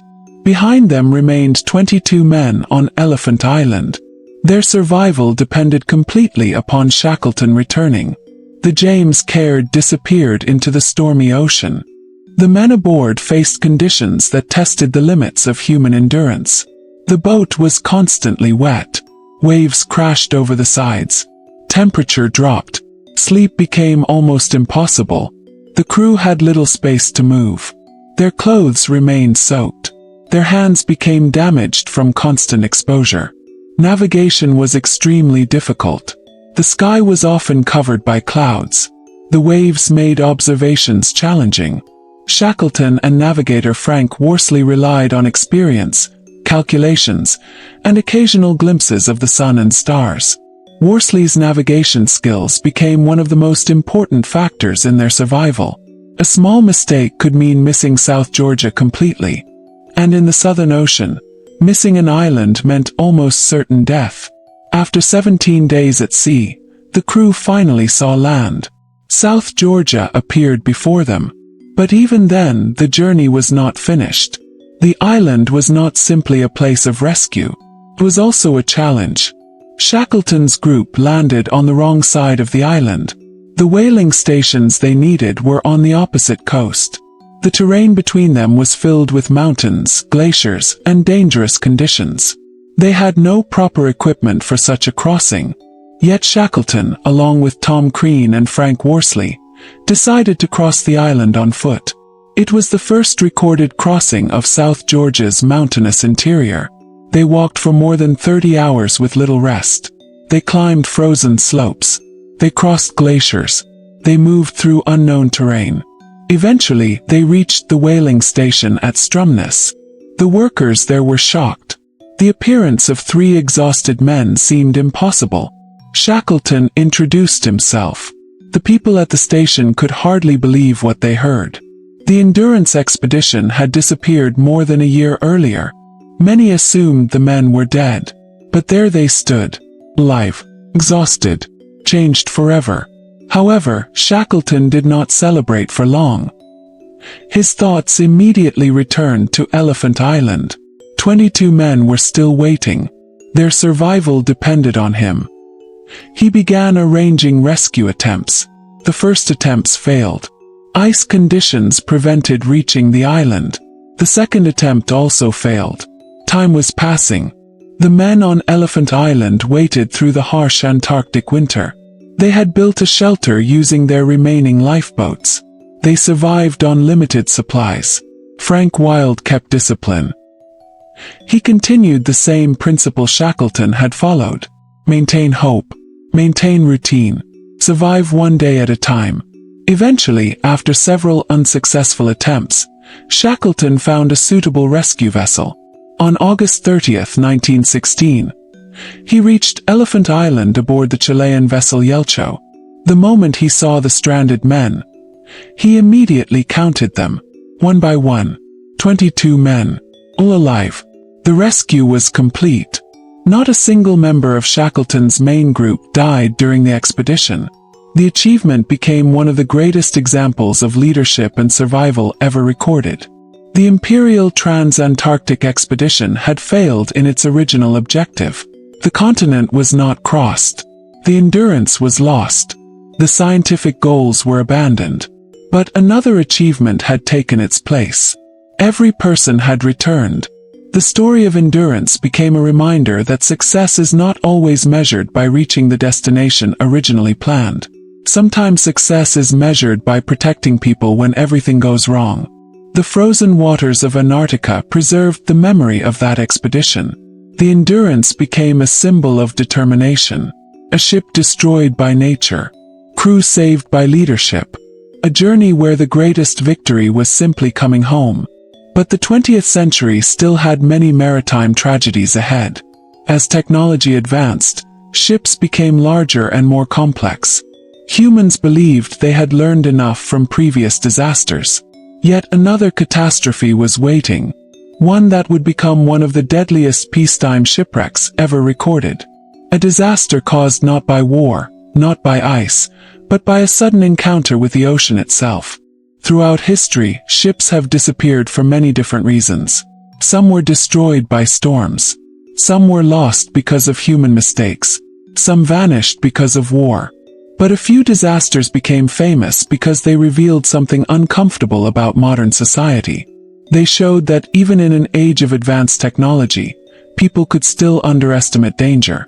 The year was 1987. The world had changed dramatically since the Titanic. Ships were built with stronger materials. Navigation systems had improved. Communication technology had advanced. Satellite systems were beginning to transform ocean travel. Many people believed the era of major maritime disasters was becoming a thing of the past. Then, in the English Channel, a tragedy occurred that shocked the modern world. The ship was the MS Herald of Free Enterprise. The disaster was not caused by an iceberg, not by a hurricane, not by an enemy attack. It happened because of a series of small failures that combined into a catastrophic event. The Herald of Free Enterprise was a roll-on/roll-off ferry. These vessels were designed for efficiency. Cars, trucks, and passengers could drive directly onto the ship through large doors. This made loading and unloading much faster than traditional ferries. The design transformed short-distance sea travel. Passengers could remain with their vehicles. Transportation became easier. But the design also created specific risks. The large bow doors needed to be properly closed before the ship entered open water. If water entered the vehicle deck, the consequences could become severe. The Herald of Free Enterprise operated between Belgium and England. On March 6, 1987, the ferry prepared to leave the Belgian port of Zeebrugge. Hundreds of passengers were aboard. Many were beginning what they expected to be a normal journey. Families, tourists, truck drivers, workers. Nobody imagined that within minutes their trip would become one of Britain's worst peacetime maritime disasters. The ship carried more than 450 passengers and crew. Vehicles filled the lower deck. The ferry prepared for departure. The routine seemed ordinary, but behind the scenes, a critical problem was developing. The bow doors had not been closed before the ship left the harbor.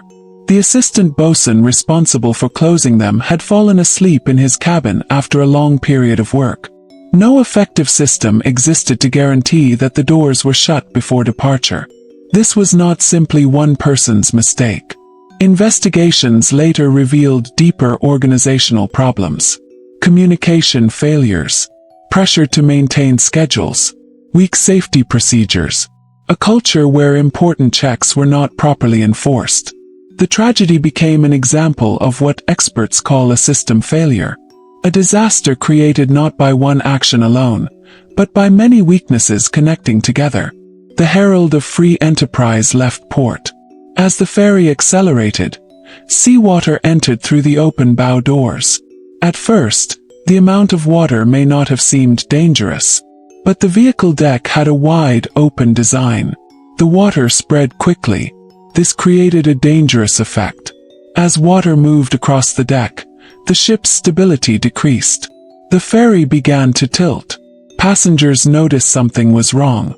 The ship suddenly leaned. Objects moved. People struggled to remain standing. Within a very short time, the situation became catastrophic. Only minutes after leaving the harbor, the herald of free enterprise capsized. The ship did not sink completely. Instead, she fell onto her side in shallow water. This created a unique rescue situation. Some passengers escaped through windows and openings. Others became trapped inside. Emergency crews responded quickly. Nearby vessels and rescue workers rushed to help. But the speed of the accident meant many people had little time to react. 39 crew members and passengers lost their lives. Hundreds survived. The disaster deeply affected Britain and the international maritime community. People struggled to understand how such an event could happen in the modern era. A ship designed to carry hundreds of people had failed within minutes of leaving port. The investigation that followed changed maritime safety practices. Authorities examined not only the immediate cause but also the wider conditions that allowed the failure to happen. The official inquiry criticized the company responsible for the ferry's operation. It found that management failures contributed significantly to the disaster. The lessons were important. Safety could not depend only on individuals remembering every task. Systems had to be designed to prevent mistakes. Checks had to be automatic or unavoidable. Communication between workers had to improve. The tragedy influenced the development of stronger safety management systems in the maritime industry. It became a powerful reminder that modern technology does not eliminate human error. Instead, good systems must expect that humans can become tired, distracted, or overwhelmed. This idea changed safety thinking around the world. A ship is not only steel and machinery. It is an organization. It is a collection of decisions. It is a chain of responsibilities. If one part becomes weak, the entire system can suffer. The herald of free enterprise disaster belonged to a different era from the Titanic, but the connection between them was clear. Both disasters involved confidence. Both involved assumptions. Both showed that preparation matters more than reputation. A ship can have a famous name. A company can have years of experience. A vessel can appear modern and reliable. But safety requires constant attention. The ocean does not care about human confidence. It does not recognize progress. It only responds to reality. As maritime technology continued advancing, another famous disaster would soon test the world's understanding of emergency response and rescue. This time, the ship would not be a ferry crossing a narrow channel. It would be a massive passenger vessel carrying thousands of people through calm waters. a ship considered modern and safe. A ship that would become the center of one of the most controversial maritime tragedies of the 21st century.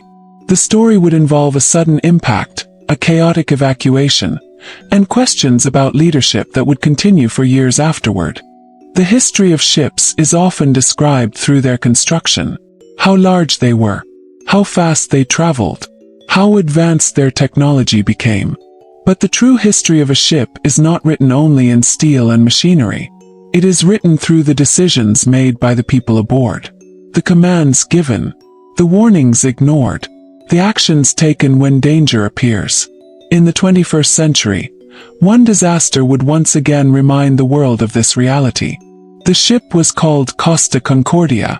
Unlike many famous maritime disasters of the past, this tragedy did not occur in the middle of a remote ocean. It happened close to land, near a beautiful Italian island, in calm waters, with rescue only a short distance away. Yet it became one of the most controversial passenger ship disasters of modern times. The Costa Concordia was a large Italian cruise ship operated by the company Costa Cruises. She entered service in 2006. At the time, she was considered a symbol of modern cruising. She carried thousands of passengers. She offered restaurants, entertainment areas, swimming pools, theaters, and luxurious accommodations. For many travelers, a cruise represented relaxation, a floating holiday, a chance to visit different destinations while enjoying the comfort of a hotel at sea. The Costa Concordia was designed to provide exactly that experience. On January 13, 2012, the ship began a Mediterranean cruise from Civitavecchia, Italy. More than 4,000 people were aboard, including passengers and crew. They came from many different countries, families, couples, tourists experiencing the Mediterranean, workers responsible for keeping the enormous vessel operating. For most passengers, the evening began normally. They enjoyed dinner. They explored the ship. They attended entertainment programs. Many had no reason to believe the night would become unforgettable. The ship approached the waters near the island of Giglio, located off the coast of Tuscany. The captain, Francesco Schettino, decided to bring the ship closer to the island than the usual route. Such close approaches, sometimes called a sail-by, had occurred before as a way of creating a dramatic view for passengers. The coastline lights could be seen. People on shore could see the enormous cruise ship passing nearby. It was intended as a memorable experience. But the decision created a serious risk. Large ships require careful navigation. Even a small mistake in distance calculations can have enormous consequences. At approximately 9:45 p.m., the Costa Concordia struck underwater rocks near Giglio Island. The impact tore a large opening in the ship's hull. Water began entering. At first, many passengers did not understand what had happened. They felt a strong movement. Some heard a loud sound. Others noticed objects sliding across rooms. The situation felt strange, but not immediately like a disaster. Again, history repeated a familiar pattern. People often struggle to recognize danger when the environment still appears normal. The lights were on. The ship was still standing. Passengers were surrounded by comfort. The mind naturally resisted accepting that something terrible was happening. But below deck, the damage was serious. The ship began taking on water. The crew started emergency procedures. Passengers were eventually instructed to move toward the muster stations where they would prepare for evacuation. However, confusion developed. Communication was unclear. Some passengers reported being told initially that there was only a technical problem. This delayed understanding of the seriousness of the situation. A maritime evacuation requires organization. Thousands of people cannot simply leave a ship at once. They must follow instructions. Crew members must guide passengers. Lifeboats must be prepared. Every minute matters. The Costa Concordia situation became more dangerous as the ship began listing heavily. The enormous vessel tilted closer toward the sea. Walking became difficult. Stairs became dangerous. People struggled to move safely. The image of a giant cruise ship lying on its side became one of the most recognizable scenes in modern maritime history. But behind the image were thousands of individual experiences. Passengers helping strangers, crew members attempting rescues, people searching for family members. The fear of being trapped inside a massive structure slowly losing stability. The rescue effort involved local emergency services, nearby boats, helicopters, and island residents.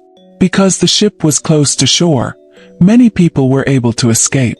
This was a major difference compared with disasters such as the Titanic. The distance from land changed the outcome, but the disaster still caused the deaths of 32 people. The loss of life led to worldwide attention and intense investigation. The most controversial issue centered around the actions of Captain Schettino. Investigators examined decisions made before and after the collision. Questions were raised about navigation choices, emergency response, communication with passengers, and the decision to leave the ship before the evacuation was complete. The captain later faced legal proceedings and was convicted in Italy. The case became one of the most discussed examples of leadership failure in modern maritime history. However, historians and safety experts also examined broader issues. A disaster involving thousands of people cannot usually be explained by one person alone. Training procedures, company culture, emergency planning, equipment, communication systems, all influence how events unfold. The Costa Concordia disaster once again demonstrated an important lesson. A modern ship is a complicated system. Its safety depends on many connected parts working together. When one part fails, others must compensate. If multiple parts fail at the same time, disaster becomes possible. After the tragedy, the maritime industry reviewed cruise ship safety practices. Emergency procedures were examined. Evacuation training was strengthened. The importance of following planned routes and navigation standards became even more emphasized. The wreck of the Costa Concordia remained near Giglio Island for more than 2 years. The massive ship became a strange sight, a symbol of both human achievement and human error. Eventually, a complex engineering operation removed the wreck. The ship was raised, moved, and dismantled. But the questions surrounding the disaster remained. How much responsibility belongs to individuals? How much belongs to organizations? How can technology make travel safer without creating false confidence? These questions connect the Costa Concordia to many earlier disasters. The Titanic, the Lusitania, the herald of free enterprise. Different ships, different centuries, different circumstances, but the same human themes: confidence, preparation, leadership, responsibility. The ocean does not change because humans create larger ships. The waves do not become gentler because technology improves. Every voyage still depends on decisions made by people. And that is why maritime history continues to fascinate us. The stories are not only about ships. They are about human nature, about courage, about mistakes, about survival, about the thin line separating an ordinary journey from a moment remembered forever. Yet some of the greatest maritime mysteries are not only about disasters where people survived. Some are about ships that vanished completely, ships that disappeared into the unknown, ships whose final moments remain uncertain. Among all the mysteries of the sea, few are more famous than the story of the Mary Celeste, a vessel discovered floating alone across the Atlantic with its crew missing. The ocean is filled with stories of disaster, stories where storms destroyed ships, stories where human mistakes caused tragedy, stories where survival depended on impossible courage. But among all maritime stories, there is another category that has always captured human imagination: the mystery. The ships that were found without their crews. The vessels that continued drifting across the sea with no clear explanation of what happened. Few stories represent this mystery better than the Mary Celeste. Unlike the Titanic or the Lusitania, the Mary Celeste was not famous because thousands of people died. She became famous because almost everyone aboard disappeared. The ship was discovered floating alone. The sails were still raised. The cargo remained. Personal belongings were still inside. But the people who had sailed her were gone. Their final moments remain one of the greatest unanswered questions in maritime history. The story began in the 19th century, during an era when sailing ships were still an important part of global trade. Although steamships were becoming more common, wooden sailing vessels continued carrying goods across oceans. The Mary Celeste was originally built in Nova Scotia, Canada, in 1861. She was first named Amazon. Like many ships of the period, her early years were filled with ordinary maritime challenges: storms, repairs, changes of ownership, commercial voyages. Eventually, she was renamed Mary Celeste after being purchased by American owners. In 1872, she prepared for a voyage that would make her name unforgettable. The ship was commanded by Captain Benjamin Briggs. Briggs was an experienced sailor. He came from a maritime family and had spent many years at sea. He was considered a careful and responsible captain. This was not a man known for reckless decisions. He was joined by his wife Sarah and their young daughter Sophia. Their young son remained at home with relatives. Briggs also commanded a crew of 7 experienced sailors. In total, 10 people boarded the Mary Celeste. The ship's mission was a commercial one. She would travel from New York to Genoa, Italy. Her cargo was industrial alcohol, specifically 1,701 barrels of denatured alcohol. The voyage began on November 7, 1872. At first, everything appeared normal. The Mary Celeste left New York Harbor and entered the Atlantic. No one aboard knew that they were beginning a journey that would create a mystery lasting more than 150 years. A week after the Mary Celeste departed, another ship left New York. The Dei Grazia, commanded by Captain David Morehouse, followed a similar route. On December 4, 1872, the crew of the Dei Grazia noticed something unusual. A ship was moving strangely in the distance. The sails appeared damaged. The vessel seemed to be drifting. As they approached, they realized it was the Mary Celeste. But something was wrong. There was no visible crew. No one responded. No signals were sent. Captain Morehouse sent men aboard to investigate. When they stepped onto the Mary Celeste, they found a ship that looked strangely abandoned. The vessel was still seaworthy. The cargo remained. Food supplies were available. Personal possessions were left behind. The crew had not taken their belongings. The ship's logbook was still aboard. The captain's navigation equipment remained. Even valuable items were not removed. This was not a normal abandonment. Usually when sailors leave a ship, they take what they can. They bring supplies. They bring navigation tools. They prepare for survival. But aboard the Mary Celeste, it appeared that people had left suddenly. The only major missing item was the ship's small lifeboat. The last entry in the ship's log was dated November 25, 1872. It recorded the ship's position near the Azores. After that, there were no further explanations. No final message. No evidence of a struggle. No clear reason why Captain Briggs and the others abandoned the vessel. The mystery began immediately. Investigators examined the ship carefully. They looked for signs of violence. They searched for evidence of piracy. They studied the condition of the vessel. But no simple explanation appeared. Over the years, many theories developed. Some were realistic. Some became almost legendary. One possibility was that the crew feared an explosion. The Mary Celeste carried alcohol barrels. Some of them were empty when discovered. Investigators suggested that leaking alcohol fumes may have created concern. Perhaps the crew believed the ship was about to explode. They may have abandoned the vessel temporarily, planning to remain nearby in the lifeboat. But if this happened, something went terribly wrong. The lifeboat disappeared. The Mary Celeste continued sailing. The crew was never seen again. Another theory involved a seaquake or unusual ocean conditions. A sudden event could have frightened the crew. Perhaps they believed the ship was unsafe. But again, there is no direct evidence. The absence of answers created the legend. The Mary Celeste became surrounded by rumors. Some newspapers exaggerated the story. They described strange events that historians later questioned. The mystery became larger than the actual evidence.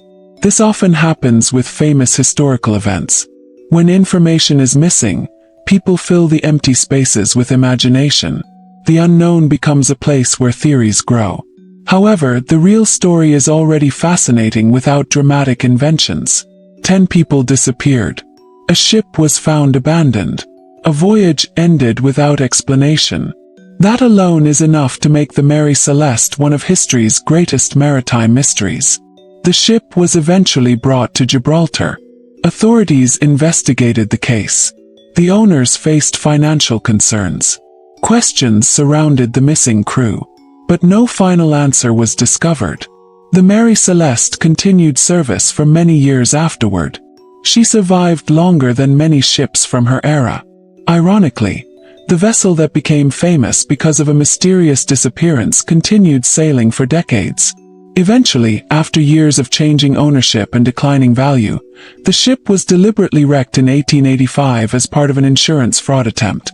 The mystery of the original voyage, however, remained. The Mary Celeste represents something different from other maritime disasters. The Titanic tells us about confidence and preparation. The Lusitania tells us about war and civilian danger. The Endurance tells us about survival.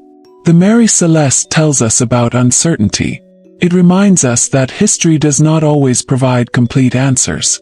Sometimes the ocean keeps its secrets. The waves erase evidence. Time removes witnesses. And all that remains is a story, ship, a missing crew, and a question that has survived generations. What happened aboard the Mary Celeste? Perhaps one day new evidence will appear. Perhaps the mystery will remain forever. Because the ocean is not only a place where ships travel, it is also a place where stories disappear. And among all the forgotten vessels resting beneath the waves, one final group of stories remains. The ships lost in the most extreme moments. The disasters where survival seemed impossible. The final chapters of humanity's greatest encounters with the sea. The history of the sea is a history of human dreams.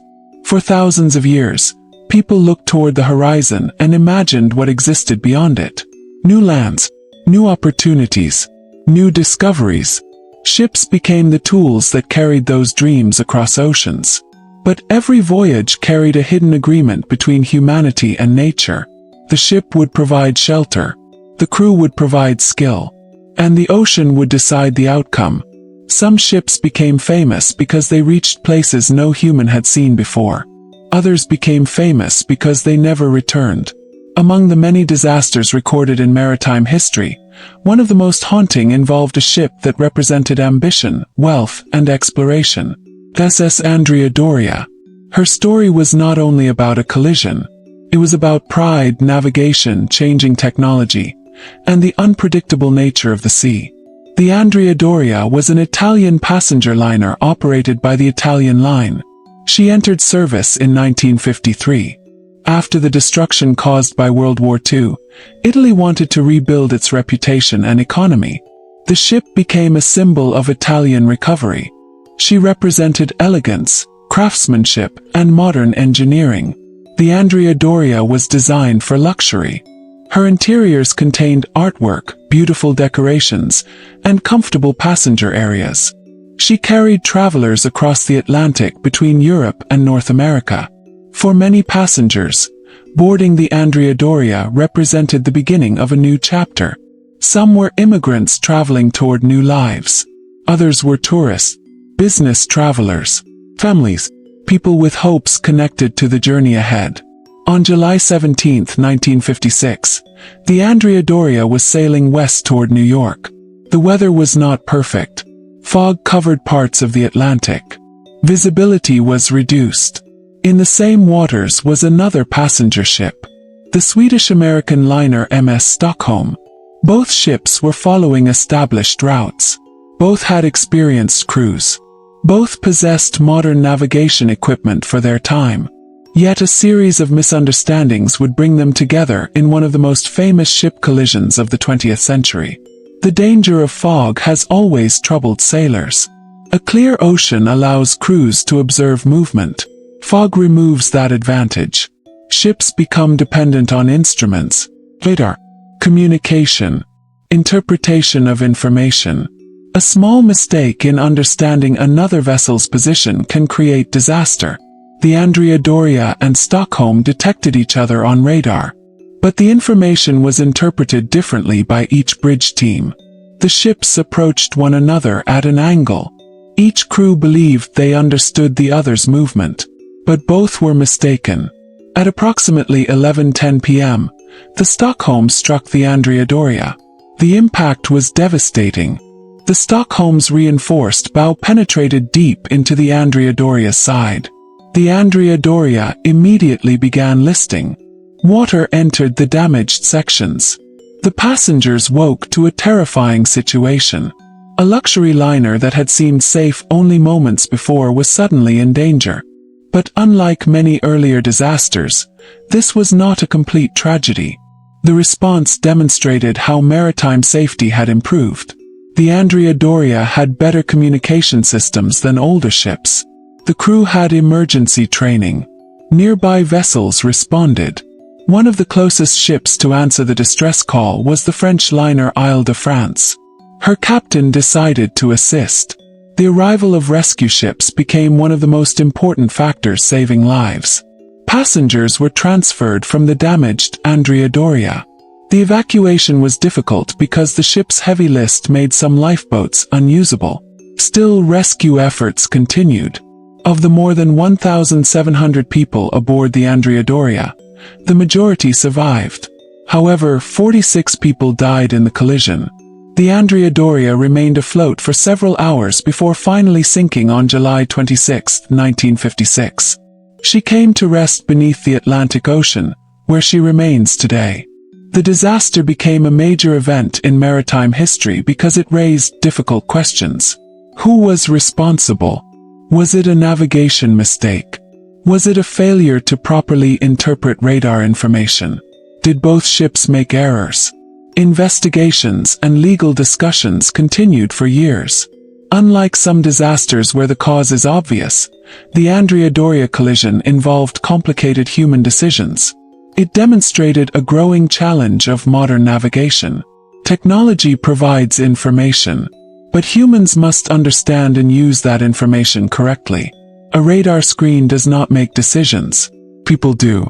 The Andrea Doria disaster became an important lesson for future generations of sailors. Training improved. Radar procedures became more standardized. Communication methods developed. The tragedy showed that advanced equipment could help, but it could not replace careful judgment. The wreck of the Andrea Doria later became known as the Mount Everest of scuba diving. The ship's depth, location, and dangerous conditions attracted experienced divers. Many explored the wreck. Some recovered artifacts. Others studied the remains. But the Andrea Doria also became known as a dangerous dive site. The ship continues slowly changing beneath the ocean. The sea is reclaiming it piece by piece. A reminder that even the strongest human creations eventually return to nature. Another maritime disaster that changed history involved not a collision, but a ship designed specifically for war. During World War II, oceans around the world became battlefields. Naval strategy determined the fate of nations. Huge fleets moved across seas. Submarines hunted beneath waves. Aircraft attacked from above. One of the most famous losses of the war involved the German battleship Bismarck.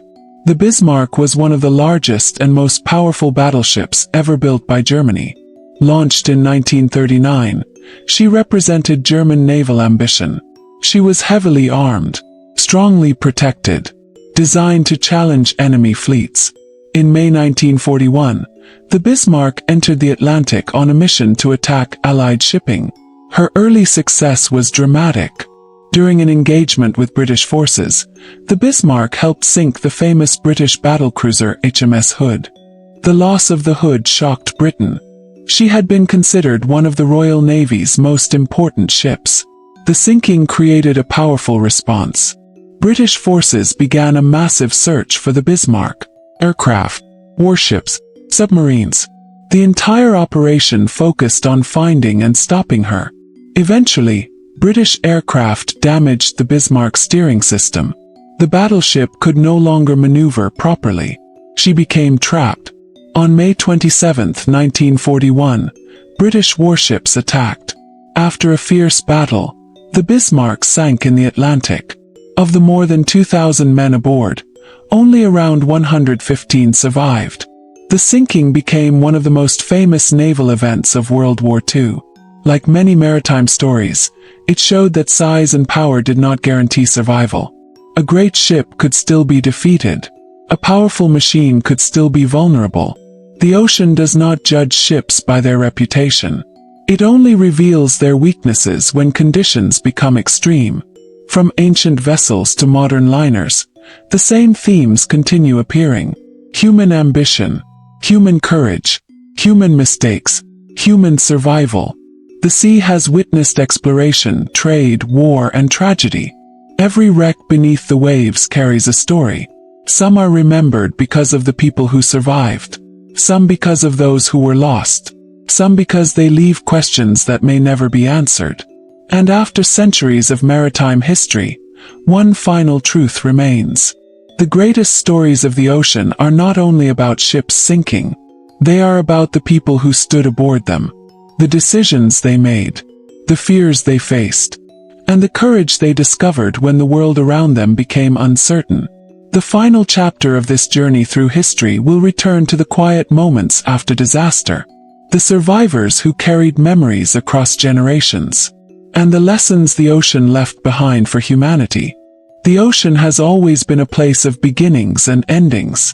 From the first wooden boats created by ancient civilizations to the enormous steel ships of the modern world, humanity has always looked toward the sea with both curiosity and respect.